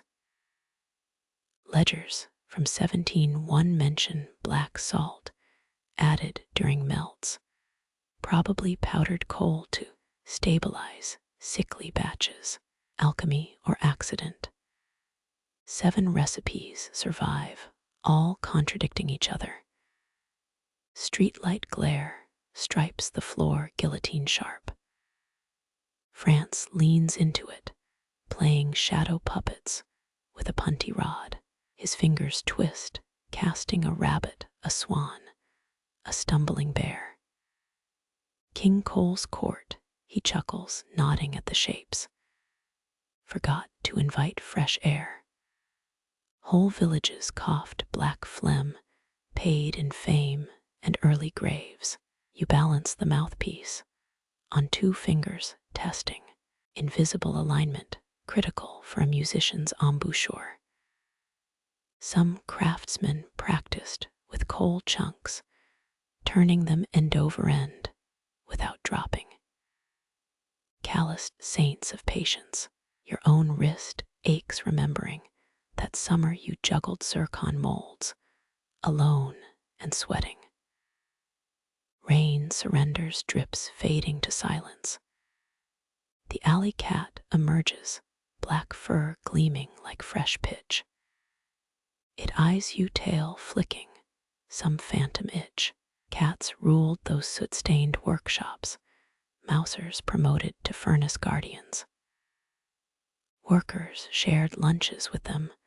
Superstition said tabbies could smell weakening glass.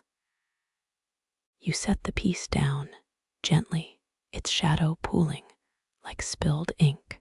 Local pubs still keep coal corners, tables farthest from heat, where blowers once hunched between shifts. Their ghosts probably linger, nursing eternal pints, arguing torch temperatures. Modernists laugh till their phones die in the cold, begging for outlets. France scribbles on a dusty pane the year 1842, and a frowning face. Gas lighting arrived that decade, hissing promise of cleaner work. Old blowers protested, said invisible flames made glass softer, fed by demon breath. Took 15 years and younger lungs to switch fully. Moonlight bleeds through clouds, washing tools in bone white. Your mouthpiece glows, a frozen gasp. Coronation goblets from Charles IV's era still show coal's kiss, microscopic carbon flecks, caught mid-swirl like tadpoles. Curators hide them under leads, ashamed of the murk. But connoisseurs whisper those pieces hold richer histories, every flaw a fossil. The grandfather clock wheezes, 9 chimes, each slower than guilt. Coal time ran different, stokers measuring shifts by bucket loads, not hands on a dial. Method books mention fire seasons, winter glass, prized for slow cooling, summer batches cursed with bloom. Only icehouse owners profited, then hoarding cold like Scrooge. France lights a candle, vanilla-scented sacrilege, flame trembling. Real ones used tallow dips, stinking of burnt sheep, but bright enough to spot bubbles. The candle reflects in the mouthpiece's curve, a tiny sun trapped in clear quartz. Before Krakatoa's ash cloud dimmed the world, glassmakers chased volcanic sunsets, swearing they tinted crystal better than dye. Your knuckle brushes the workbench again, greeting the old flecks. Tonight, they itch a little like lost words on a tongue. Those coal-fed blowers left more than goblets. Their grit scaffolds the craft. DNA in every furnace hum, every silica song. You switch off the lamp, let the moon judge your work. Its verdict glows pale, steady, flawless. Traffic murmurs, never stopping even at this hour. The mouthpiece absorbs the sound, a vibration no ear detects. Maybe all glass holds memory. Better this way, layers folded like geological years. Coal pressed into diamond, pressure become permanence. Excalibur's shadow stretches across the wall, ridiculous and dear. France yawns, taps twice on the doorframe, their signal for night's retreat. Coal's revenge, he points at his cheek, where a black smudge hides, gathered leaning against some filthy relic. You smile, lift the piece one last time against the cloud-streaked sky. Its clarity holds no ghosts, but those you allow. The city breathes beyond the glass, a machine running on newer fires. But the workshop itself remembers, sighs in its sleep. It's in the dust, in the way floorboards tilt toward the kiln, in the old stains no solvent lifts. Nights like this, the past feels less gone than paused. Piano wire tense, ready to sound. Black snow falls in dream flurries, settling without cold. You leave the mouthpiece on its velvet pad, let it commune with shadows. The mouse inside the wall gnaws an electrical wire, modern bite, ancient hunger. Key turns in the lock, the last sound before street noise bleeds back in.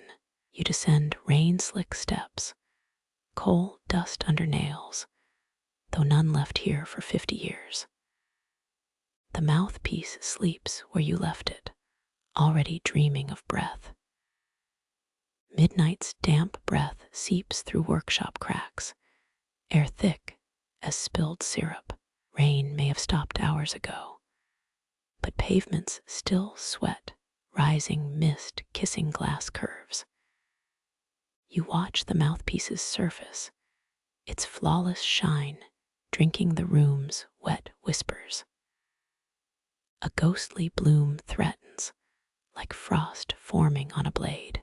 Silica gel packets huddle in corners, tiny soldiers guarding against dullness.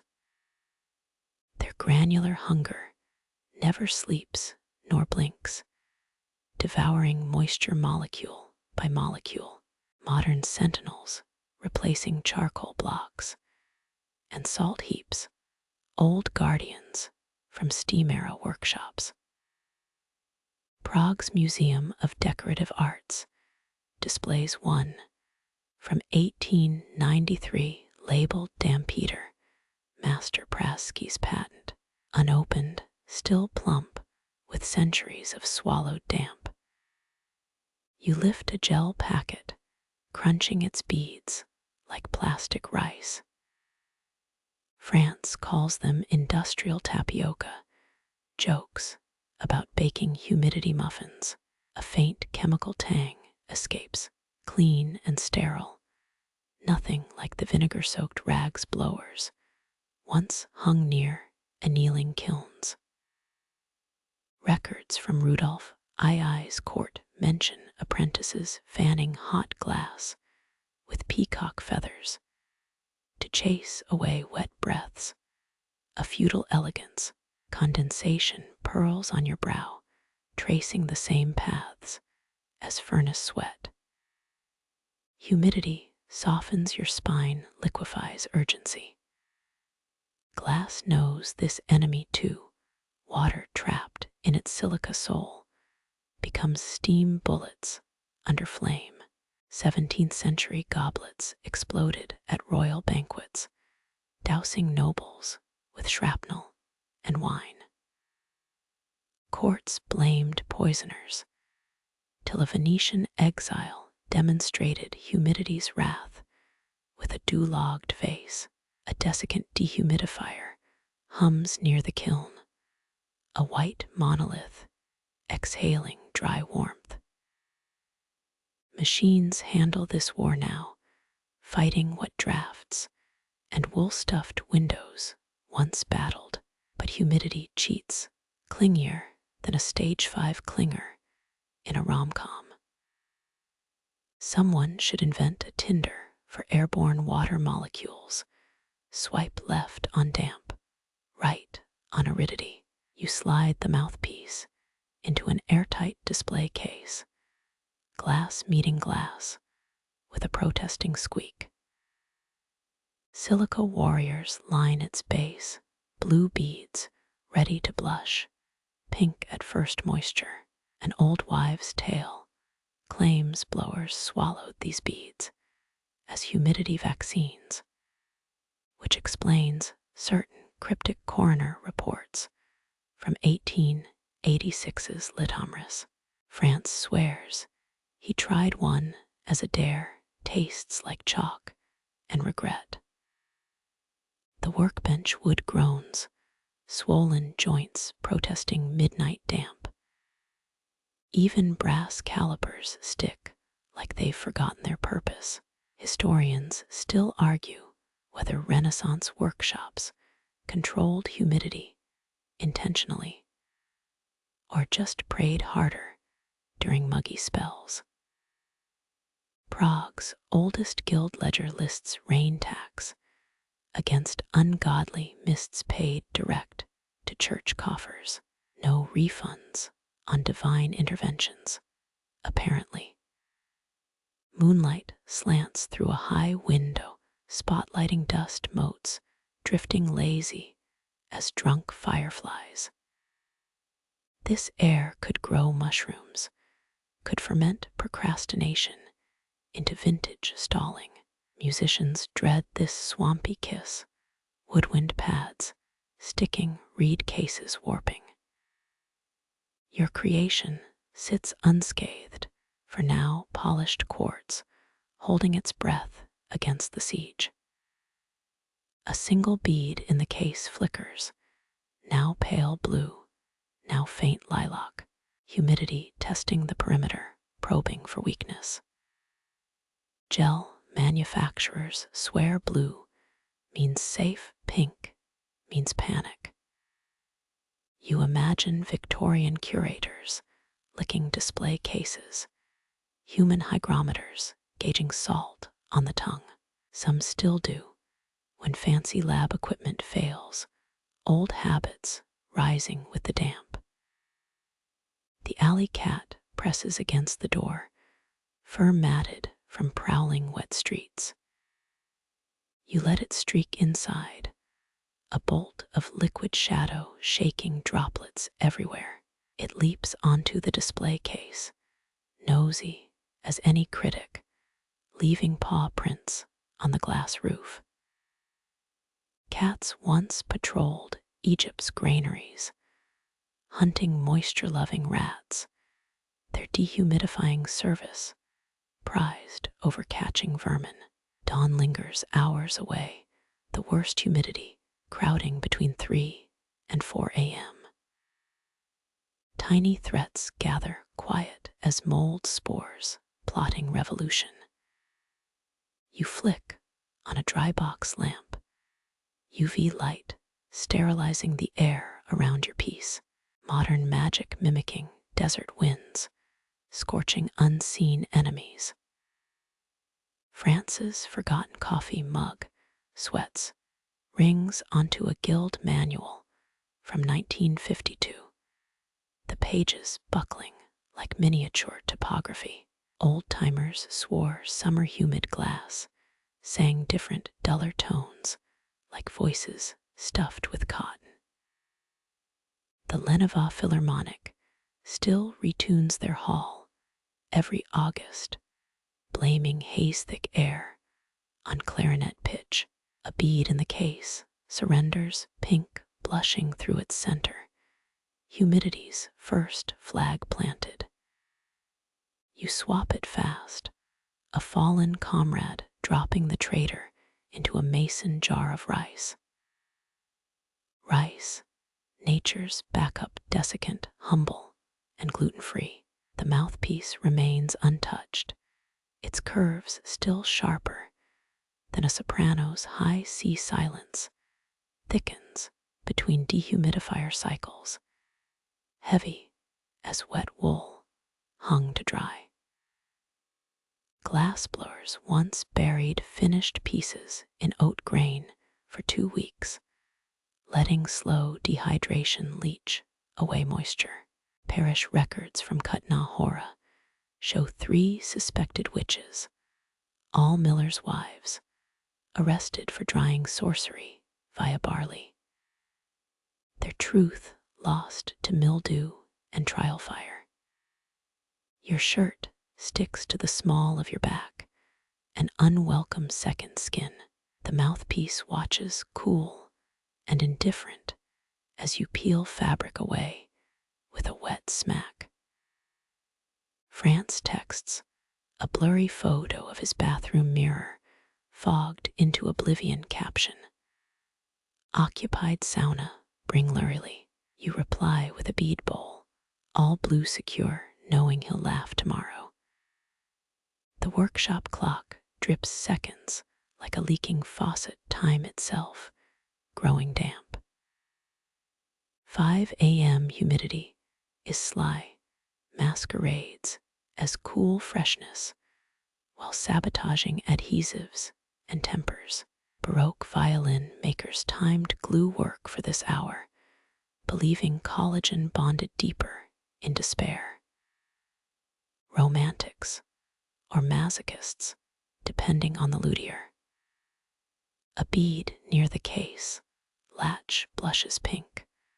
Another humidity scout down. You deploy reinforcements, fresh silica packs, stacked like sandbags before a flood. Their rustling chorus sings of borrowed time, dryness holding the line till sunrise. When this war ends, win or lose, you'll find warped wood and foggy glass casualties. First light bleeds through windows, gray silk unraveling across floors. The dehumidifier sighs, tasting victory, as relative humidity drops below 50%. The alley cat yawns, stretches, demands exit into drier dawn. Beads hold their blue, at least for this morning battle. The mouthpiece gleams, untouched by fog or fear, a queen overlooking conquered damp. You lift the case lid, air inside crisp as autumn graves, store-bought aridity. Inhale that plastic-scented triumph before real air rushes back. Traffic growls awake beyond the glass, modern world stirring in drier sunlight. France will arrive soon bearing jokes and overpriced lattes. Humidity amnesia already setting in. The war pauses, never ends, hums at frequencies only silica understands. Silent beads keep guard inside their case, blue as forgotten glaciers. Moisture retreats for now, licking wounds in basement corners and drain pipes. Your creation rests safe, its clarity perfect as arithmetic, awaiting lips untouched by summer's humid kiss. Downstairs, a delivery van door slams, shaking loose dust, motes into golden beams. The workshop exhales, wood shrinking back into place, Bry's finding its nerve. Last night's damp shrivels into memory, stored in gel packets, blush pink traders, pickled in rice. Temperature rises drop by drop, chasing humidity from window edges. A piano student across the alley strikes scales, notes sharp as dried nettles. Air regains its spine, its bite, its right to be called atmosphere. Warmth returns, not furnace heat, but sun promise through grimy glass. The display case grows dusty, waiting for next dusk's assault. Silica troops resting in plastic barracks. You trace the mouthpiece's rim. No fog, no fingerprints, only the cold certainty of survived nights. Thirst hits suddenly, wood dry throat craving water, ironically. The sink's stainless steel gleams, beaded with condensation like a sarcastic wink. You drink anyway, glass to lips, earth swallowing sky again. Sun climbs higher, purging shadows from their damp hideouts. The black cat curls on a sunlit stool, fur steaming faintly, a living desiccant. Workshop ticks and creaks return to familiar patterns, rhythm restored by light's dry hand. Case lid clicks, shut final seal against returning damp. Whatever storms tonight brings, gel beads wait, blue eyes open, plastic hearts ready. Tomorrow's humidity plots in distant laundry rooms and petal cups, not your problem yet. Keys jingle as France's laugh echoes up the stairwell, caffeinated and chaos ready. The mouthpiece stays silent, wise as fossils safe behind desiccant lines. Its future breaths will come, but not today, not in this swollen air. He flings the door open, sun and chatter invading the quiet. France shakes a bag of espresso beans like a rattle, tossing a gel packet in the air. It lands in his coffee, surprise silica garnish. You let morning win, just this once, leaving night battles sealed away. Humidity licks its wounds, in storm drains, patient as rust. The morning's dry victory still hums in the air, sharp as France's espresso steam. Your workstation glints, tools laid out like surgical instruments, each waiting its turn. That diamond chisel winks on the velvet pad, its tip smaller than a gnat's eyelash, properly called a scorper, though France insists on diamond fang for drama. You lift it, cool handle balanced between thumb and finger, weightless, yet heavy with purpose. 17th century Murano masters would have traded wives for this precision, if guild records exaggerate. Their best scorpers used splintered emeralds, green edges fracturing mid-cut. Historians still argue whether Renaissance cutters employed diamonds at all, or just bragged about it in ledgers. Prague's National Museum has one labeled diamond scorper Venetian, 1592, but the tip's ruby fraud or wishful thinking. Your breathing slows, chest barely moving, the workshop's pulse fading. The amber glass mouthpiece waits, clamped in pine braces, a monarch on its throne. One tiny flaw hides beneath its curve, a speck of white silica refusing to melt. It caught fire's laziness, now needs excavation. Rainbow halos dance around the chisel's point as you position it, prisms mapping angles on your iris. France mutes his espresso slurping, wise for once. Diamond meets glass with no fanfare, just a sigh of atoms shuffling closer. Pressure builds in your elbow, a coiled spring measuring grams, not kilos. Too hard and cracks spiderweb through months of work. Too soft, and the blemish stays, smirking. Renaissance crystal engravers whispered prayers to Saint Lucy, patron of light and fragile eyes. Modern optometrists just prescribe safety goggles. Strike one, a sound like frozen sugar snapping. The diamond pecs retreats, leaving a crater clean as a laser cut. No splinters, no hidden fractures, just obedient silica dust motes fleeing.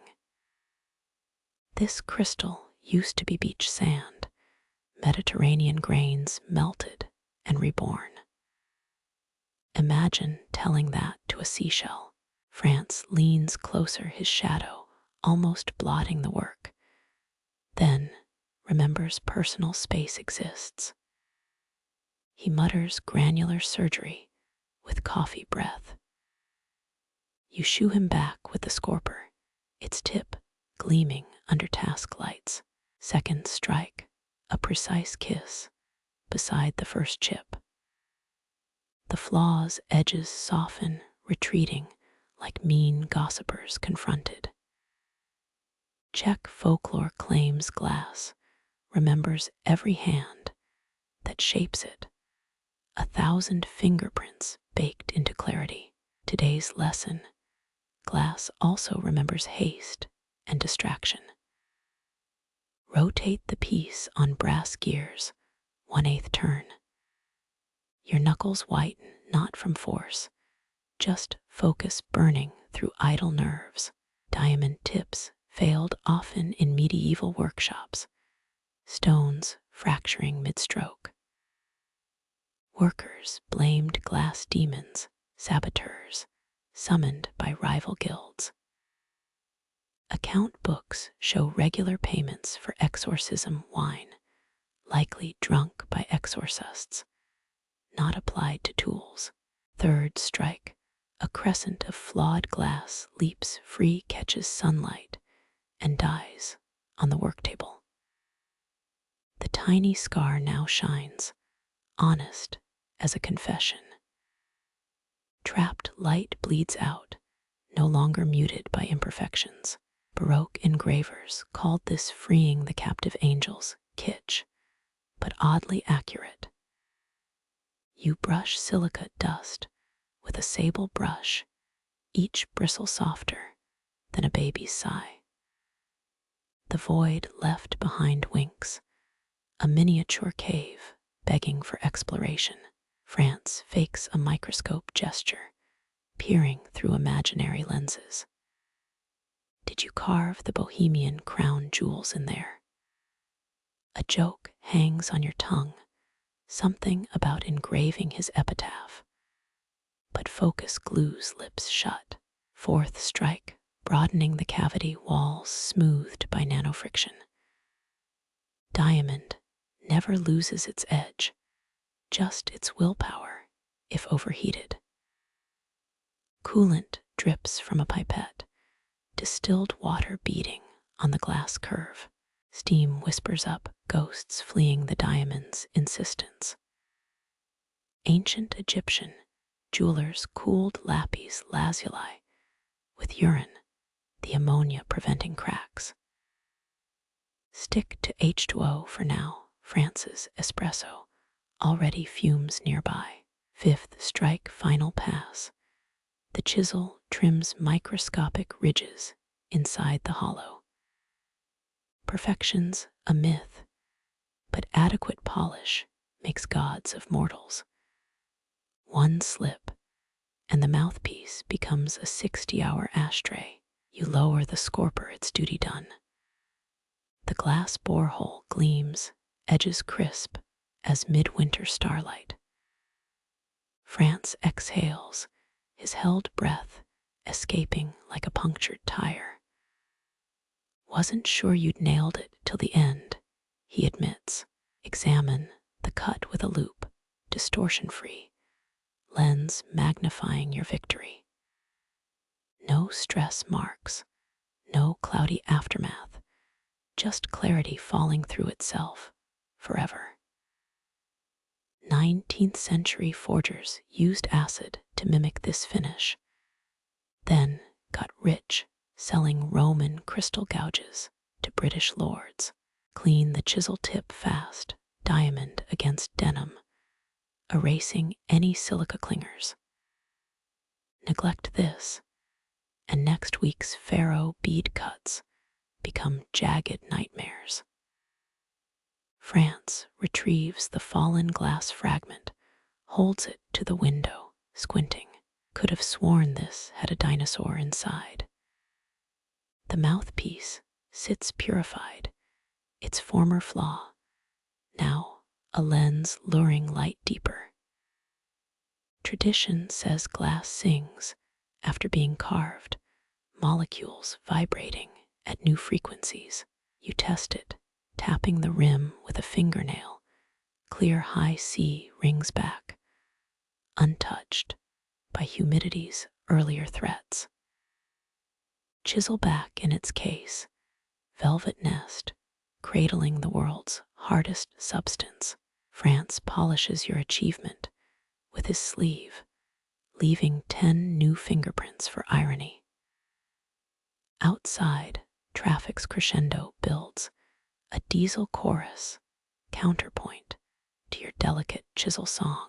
The alley cat saunters past, ignoring craftsmanship for a sunbeam nap. Glass waits, patient as always, for whatever comes next. Sweeping up silica dust takes seconds, golden flecks swirling into the waste jar. Collect enough France jokes, and you can cast a snow globe full of mistakes. The workshop absorbs the morning, Diamond's brief rule ending with a click of the case. Tomorrow's grindstone will smooth what the chisel cut. But for now, light owns this tiny victory. France raises his empty cup, saluting the mouthpiece's new scar. Absinthe makers would kill for that flaw, he declares. Call it angel's sip, charge double. Only the diamond knows the truth, how close destruction danced beside perfection today. Its memories stay locked in carbon lattices, patient as glaciers. The diamond chisel's case clicks, shut final punctuation to the morning's silent aria. Your mouthpiece gleams free now of its silica prisoner, light piercing through like truth serum. France wipes his fingerprints away again, this time with a microfiber cloth instead of his sleeve. Progress, sort of. You run a thumb along the rim, coolness sinking into your skin, no snags, no grudges left. Centuries ago, Venetian glass horns serenaded royals during sunset gondola cruises, their notes trembling like liquid crystal. No evidence those pieces improved music, but nobles loved the clout of translucent instruments. This purpose feels cleaner, one small glass gatekeeper meant to shape human breath into song. France peers at it from 45 degrees, his left eye squinted shut. Think an opera tenor's first spit will harden inside, fossilized vibrato. Packing begins layer by ritual layer. First, acid-free tissue softer than moth wings. Then, velvet-lined cedar to repel silverfish and shame. Historians still argue whether Mozart's favorite glass flute could actually hold pitch, or if his genius compensated for wobbly silica. You believe in neither genius nor perfect tools, just stubborn people making do. France tapes the box shut, crossing the gaffer tape into a prison for light. Admit it, you wish you could engrave for future legend on this thing. He's wrong, mostly. Hope anchors craft far more than legacy does. 7 decades. That's how long a well-made mouthpiece might last. Players age, lips thinning, lung power waning, while glass stays arrogant in its agelessness. Your creation could outlive everyone in this room, maybe even the spider napping in the workshop's northwest corner. A tale from France's uncle surfaces, how he once shipped a sherry glass to Alaska, only for a jazz trombonist to use it as an impromptu mute. The highball became a local legend briefly, before shattering mid-solo.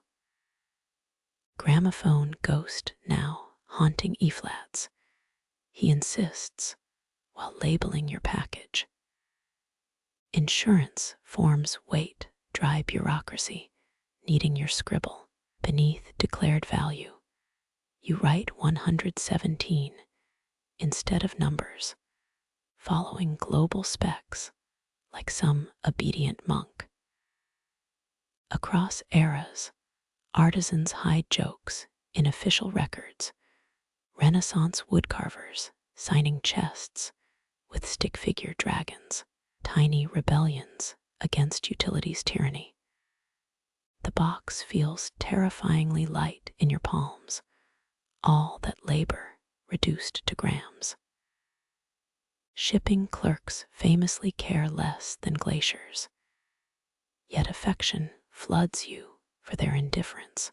Let the mouthpiece learn recklessness before some soulful player tattoos it with care. France slaps a tracking sticker on the side neat as a toe tag. Destination, Minneapolis, land of 10,000 thawing lakes and one thirsty saxophonist. Climate-controlled trucks better honor their contracts. Glass remembers temperature tantrums forever. Something odd happens then. Your fingers linger on the cardboard edges, half regretting its departure. Tools always stay loyal as rust, but finished pieces flee the nest fast. Legend claims Bohemian goblets sighed when first filled, echoing their maker's loneliness. Metaphors, pretty lies, pressure valves for sentimentality. You imagine the reveal, some stranger slicing tape at their kitchen table, dawn light hitting the mouthpiece's slope. Will they test it immediately, lips tentative on unfamiliar glass, or let anticipation simmer, savoring possibility before contact? Meteorologists get paid for predicting storms. Crafters forecast invisible things. This piece might fuel wedding ballads, funeral dirges, practice room scales, repeated till walls memorize them. An open mic's terror, a child's first puff producing squeaks, veterans shaping blues into amber. France notices the delay, asks if you're praying. Best to lie calculating postal rate hexes. He snorts, trusting the bit, while secretly sketching a protective rune on the box's underside. Superstition fits his hands better than faith. Carrier arrival buzzes through the workshop. No time to stall. A woman in uniform scans the label, her bored expression older than blown glass itself. The box leaves your grip, entering conveyor belt purgatory. Watch the truck swallow your months of labor. Double-check existential dread. At least tighten arum, flowers collapse after blooming. Art just keeps marching into hungry silence, returning inside. The workstation feels naked without its amber centerpiece. Leftovers mock you. The silica dust jars spare gloves, half-drank water from 3 hours ago. France distracts with espresso, 2 shots, no condolences disguised as foam. He toasts air to future lungs that'll blame us for cracked high notes. The joke lands, possibly, because exhaustion makes everything absurd. Your workshop contributions solidify, unknowns guarding the finish line now. Twilight flocks outside, the alley cat stretching after its nap. Glass doesn't need closure, and neither should you, probably. Tradition speaks of detachment, gifting pieces like thoughts released into wind. One last check. The tracking number blinks green online. Boarded vehicle. It claims Sisyphean poetry. Minneapolis awaits its glass stranger, You await sleep's mercy, both equally likely tonight. Cold air sneaks under the door, a reminder that heat ends, silica endures. Tomorrow's furnace will birth new problems, new angels to carve from flaws. You turn off the lights, wondering who'll mourn this absence more, you or the empty velvet slot where a diamond chisel dreams. France launders the microfiber cloth, ritual cleansing after farewells. He hums off-key, something baroque, testing the workshop's acoustic limits. Glass remains elsewhere now, learning highways, drawing closer to breath it was built to bend. Somewhere ahead, a saxophone case opens, hands greet glass, two histories colliding. You trust them more than you trust yourself, strangers protecting what they love. The final truth glares, crafters shape prayers, not knowing who'll whisper them. Tonight, Minneapolis sleeps unknowing, while your workshop door creaks, shut echoing like a mouthpiece's first note.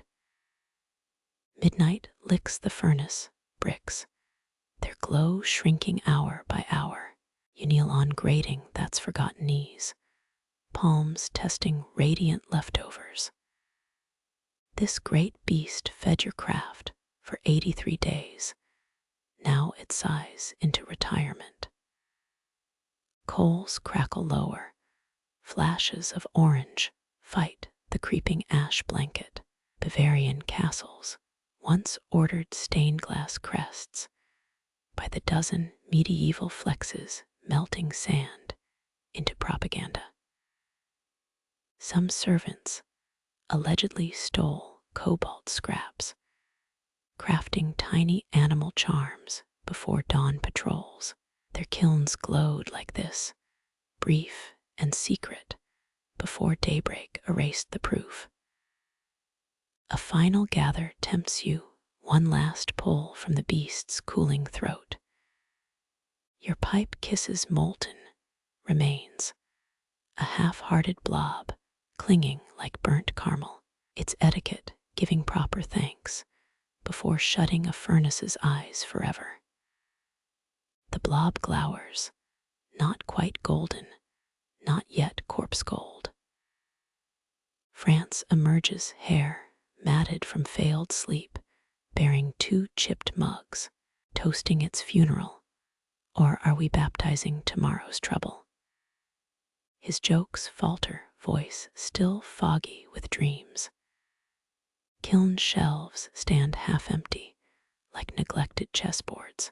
Each holds one last piece, bud vases, and test tubes, orphans from previous heats. Their annealing cycles finish at dawn. You imagine them inside, still trembling with atomic unrest, unaware they're the finale. Your stolen blob droops, gravity claiming its last act. A quick puff shapes it, no tool touches the surface. Let this be truly final, unplanned, a molten Rorschach test. It thickens, then dulls, into something resembling a cloud chewed by thunder. Save it, France mutters, call it ego's swan song. He means discard it, but whimsy wins. The blob lands on a cooling rack, shamed between flawless demos. Memories surface. That first week, when the furnace roared newborn, how its heat reddened your wrist hairs, singed your apron strings into crunchy curls. You learned its moods, its hunger for propane, the way it'd spit when storm pressure dropped. Now it wheezes, a grandfather clock out of ticks. Historians still whisper, debating whether Roman glassmakers sneaked lead into pieces for extra shimmer, or just covered bad sand with poison glamour. Truth needs neither. Glass winks its own hellos under honest light. A shrill TSSSSS startles you, water hitting stone. France spills his tea, an offering to the furnace floor. Steam ghosts upward, briefly alive. Forgot libations go below ground, not into dying fire. He shrugs. You track temperatures plummet, 1,000 degrees, now 908. The meter stutters, probe, offended by goodbye. Red digits mock human attachment to light and lifespans. Drafts sneak under workshop doors. Swirling ash motes into gray tornadoes. Night birds chant outside, unaware of industry ending. 7 glass weasels line a top shelf, France's stress shapes from week 3, still judging your technique. The annealing kiln dings, high-pitched as a microwave finishing popcorn. 3 vases inside glow, hazy with residual warmth. They'll cool slower than glaciers divorce, delicate as butterflies pinned under velvet. Your final act, feeding iron molds to the scrap bin. Their bronze bellies, pocked from countless gathers, clang like warped gongs when dropped. Glass remembers every curve they enforced, but molds themselves remain silent conspirators. Dawn threatens, indigo lifts to bruised purple. That trash blob now sits opaque, frosted like attic glass. France pokes it with a graphite paddle. Could be an abstract turtle with commitment. Heat still radiates, soft as a sleeping dog's flank. You crouch, letting it pink your face, pretending this is campfire nostalgia. The furnace's iron skeleton groans, contracting towards chilly normalcy. Half-forgotten flops emerge, a paperweight with trapped moth wings, test tubes bent during floral experiments. Some can't be sold, only archived under education. One vase sports a lopsided neck. The flaw looks intentional if you squint. Legends claim thermal cracks whisper if you listen during the furnace's final snores. You press your ear to the bricks, catching only tinnitus and distant garbage trucks. Romance dies practical deaths here. Mourning extinguishes ceremony. France unplugs the temperature tracker, coiling its probe wire like a lasso. Next furnace gets a peppier name. This one sulked. You recall calling it Old Smoky once, on day 4, when it billowed workshop ash into your sandwich.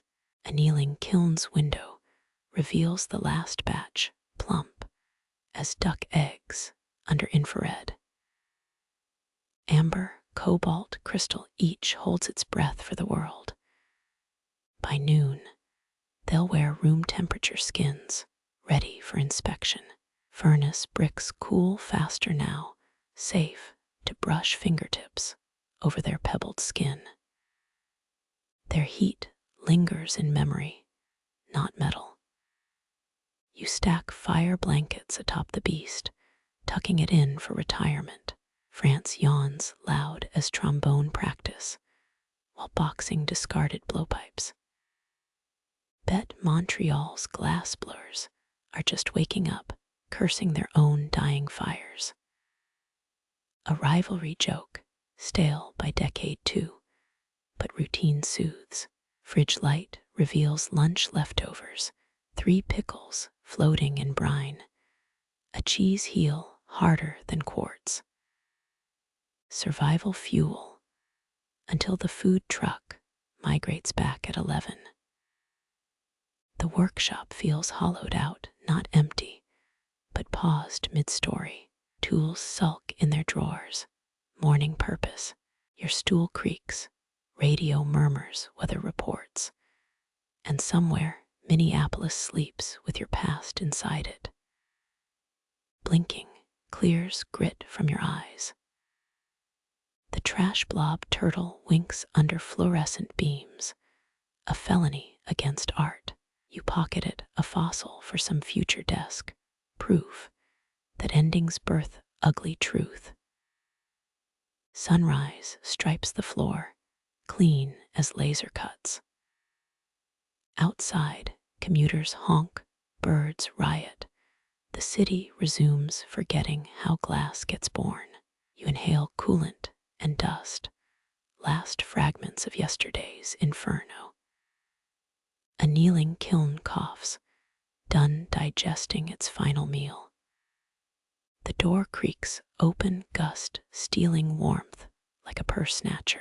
Faces emerge shy, embarrassed by their own survival. No cracks, no sighs, just silent victory. They huddle together, confused orphans awaiting assignments. France labels their base with workshop coordinates, proof of origin when museums come begging. A strange envy strikes. These pieces never met the furnace's final gasps. They'll brag to later generations. Our kiln was eternal, blissful liars. Cleanup starts ash clumps into crumbles like dead stars. Vacuum roar deafens ghosts, wiping away proof of combustion. Fire needs witnesses, and you're the last one leaving. Footsteps fade France off to buy overpriced bagels, a truce with dawn. Alone, you swipe grease streaks off the furnace's viewing port. Its black eye stares back, nothing left to reflect. The pocket blob weighs your jacket down, a secret failure chaperoning excellence. Cooled completely now, it resembles a melted candy, something toddlers trade as treasure. Tool racks gleam polished from habit, not hope. Next week brings a new furnace, new thermocouples, and fresh rituals. Glass hates nostalgia. It prefers the present tense, always demanding focus. France returns crumbs decorating his collar, named the next furnace Phoenix, 'cause corporate insisted on optimism. The joke sours, both knowing rebirth requires ashes they've just swept away. First customer arrives early, eyeing the orphaned vases. Her fingers hover, not touching, already inventing lives for them. Wedding centerpieces, she declares. Sometimes glass obeys strangers better than makers. With sale complete, the workshop exhales, ready for whatever embers come next. The customer takes her vases, nestling them in foam like precious eggs. You resist correcting her. Orphans was too poetic for functional glass. Franz scribbles the receipt, his handwriting a sleep-deprived spider dance. Tradition claims tools should stay nameless. They serve many hands across generations, like silent midwives to creation. Your favorite blowpipe leans in the corner, seasoned by countless gathers. Its steel skin wears rainbow heat stains, a diary of melts. Egyptian, king artisans titled their kilns the breath of Ra, or other sun god nods. But mouthpieces remain strictly anonymous, vessels for music, yet unsung. A pamphlet from Prague insists named tools develop egos, refusing to cooperate unless praised. Skeptical, but you once saw France curse a Jax that pinched him, the next gather bubbled like vengeance. Coincidence? Probably. Historians still argue whether Venetian masters engraved initials on pipe ends, or just myth credits them with pride. Archives burned too often, leaving smoke where facts should live. You wipe down the pipe, oil protecting its future against rust's hunger. This one survived 3 workshops, its grip polished smooth by palms you'll never meet. Sarah Chen's thumb groove rests near the mouth, cup your own dent sits higher.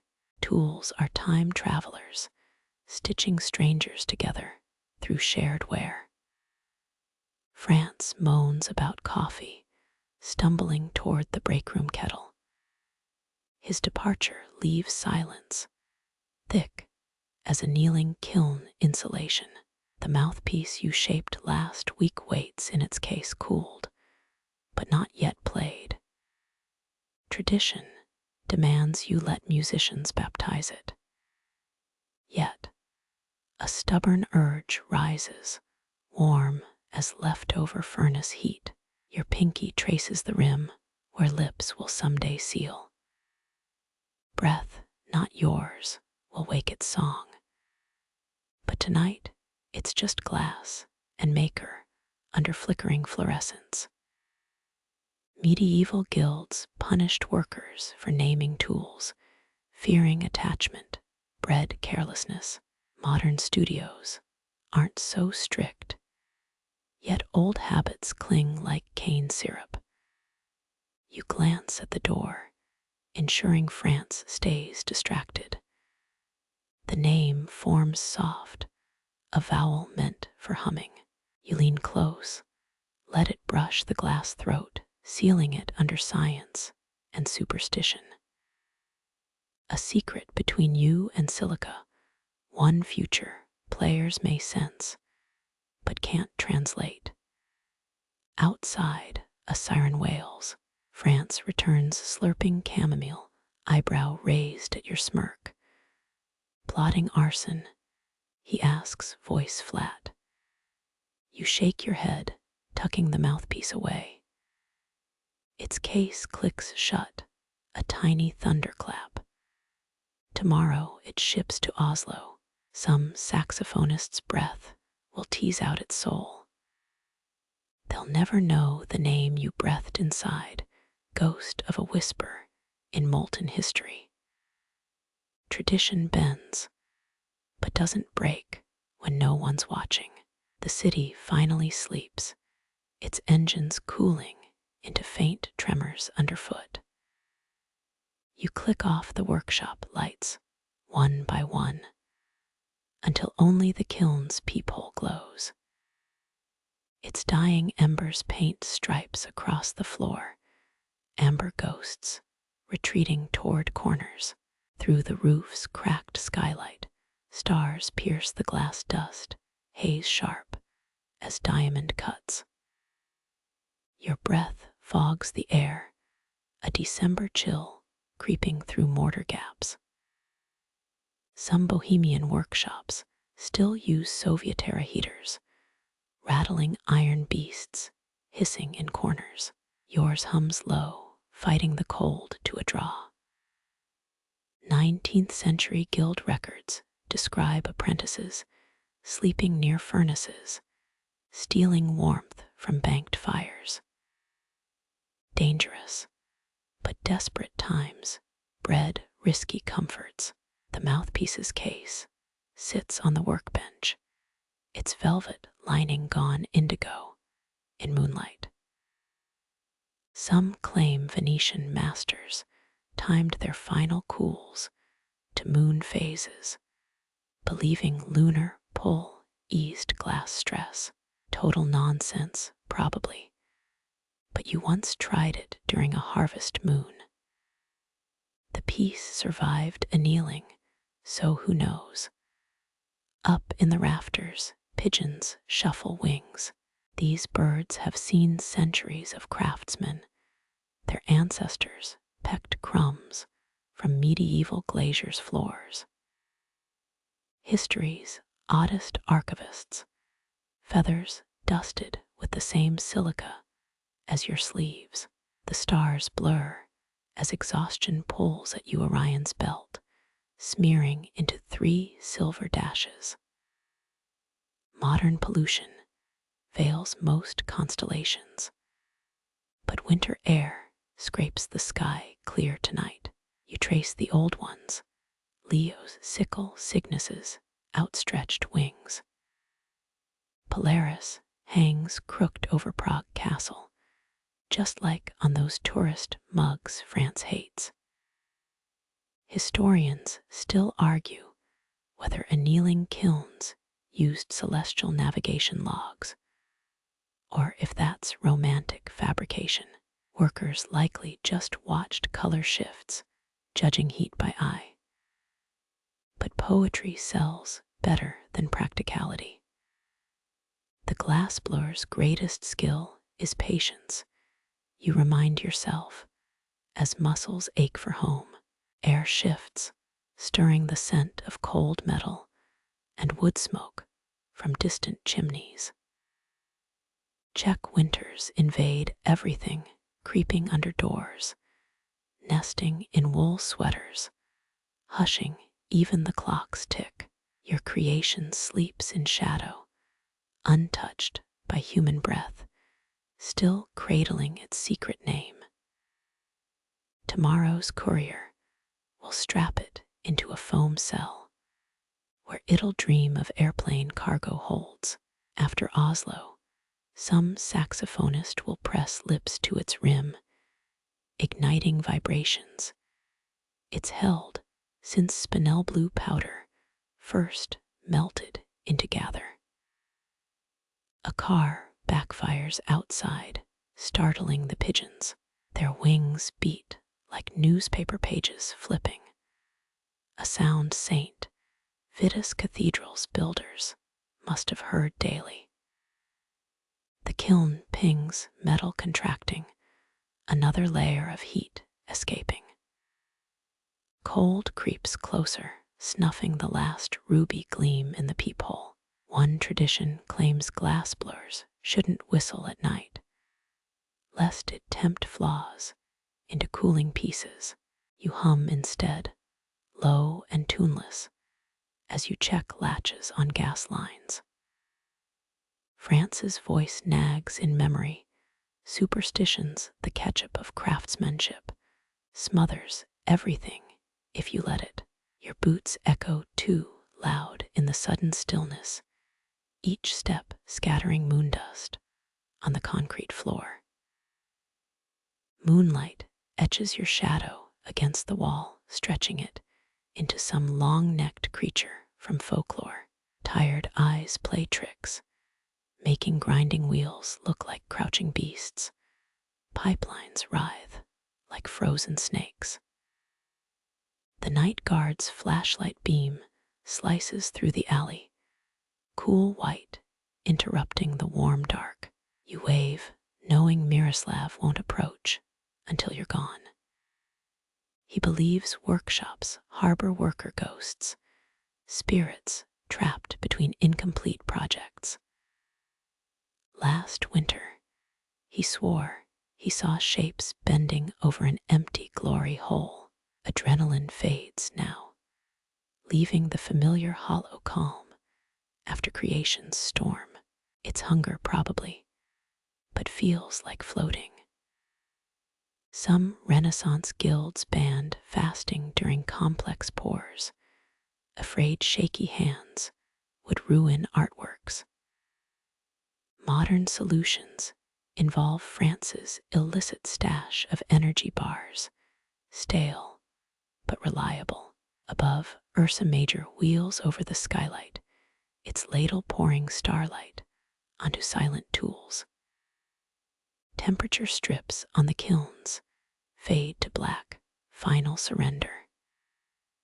You pull gloves back on one last safety check, leather brushes against the mouthpiece case, unintentional, like a stranger brushing hands on a crowded train.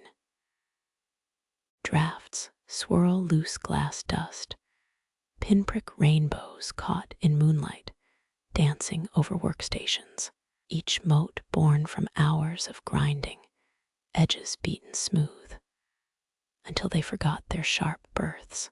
You blink, counting the zephyr-born sparkles. 19, 20, 40.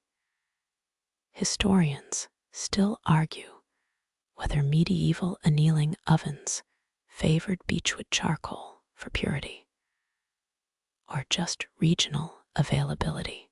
Czech forests certainly had plenty, but so did rival regions. The answer, like ash, scattered in time's wind. The exit door handle chills your palm, metal leaching warmth through worn cotton gloves. It sticks groaning as winter warps the frame. You shove harder, shoulder first, remembering France bedding coffee. It'll jam completely by solstice. Urban legends claim some derelict workshops sealed glassblowers inside during blizzards. Hungry artists surviving on sugar melts and gutter ice. Night air slices your cheeks, clean and knife sharp, washing away furnace memories. Across the street, a bakery bleeds butter-scented steam into the dark. Their ovens work, while yours sleep death and birth in endless rotation. The saxophonist in Oslo stirs now maybe, unknowing that glass-shaped tonight will soon meet his breath. Your last look back catches stars in the skylight, centuries-old light trapped in 21st century glass. The mouthpiece dreams below them, holding its name like a prayer waiting to exhale song. The city's heartbeat slows beneath your soles, concrete cooling into silence. Moonlight pools around the mouthpiece's case, turning indigo velvet into something softer than shadows. You watch your breath hang, a pale ghost, before dissolving into the chill. Distant pigeons rustle their feathers, dusted with generations of glass, silent witnesses to your exhaustion. Starlight thins as clouds drift across the skylight, Orion's belt unraveling into mist. Cold seeps through your sleeves, whispering of snow yet to fall. The kiln's last sigh, a faint ping echoes like a distant bell. Tools lie still now, their edges blurred by fatigue and moonlight. You imagine the saxophonist stirring half a world away, unknowingly reaching toward this moment. The mouthpiece cradles its secret name, a word shaped but never spoken aloud. Let it rest, as you rest, holding its song like a held breath. Footsteps fade down the alley, Miroslav's flashlight beam swallowed by the night. Wood smoke mingles with the buttery promise of dawn's first bread. Even the stars seem to blur, lulled by the earth's slow turn. Your muscles unknot one by one as cold air sweeps the last furnace warmth from your skin. The workshop folds around you, a husk emptied of fire and purpose. Gloves brush the door frame, a silent farewell, as street lamps paint gold streaks on wet cobblestones. Across the threshold, cold bites sharper cleansing. Let the click of the latch be your anchor, your permission to release. The saxophone's future song lingers, unborn in glass cooled under winter stars. Your own breath steadies, now matching the rhythm of silent streets. The world floats, weightless, as moonlight dissolves into the gray promise of dawn. Nothing left to carry, no embers, no names, no tomorrow's burdens. Only this, the gentle surrender to the pillow, the slow fade of Prague's spires in your mind. Stars blink out one by one as eyelids grow heavy. Sleep comes not as a guest, but a homecoming, drifting you toward dreams as smooth as blown glass. Safe now, still now, held in night's indigo embrace, until even this thought melts away, carried off on a breeze, scattered like glass dust in the dark.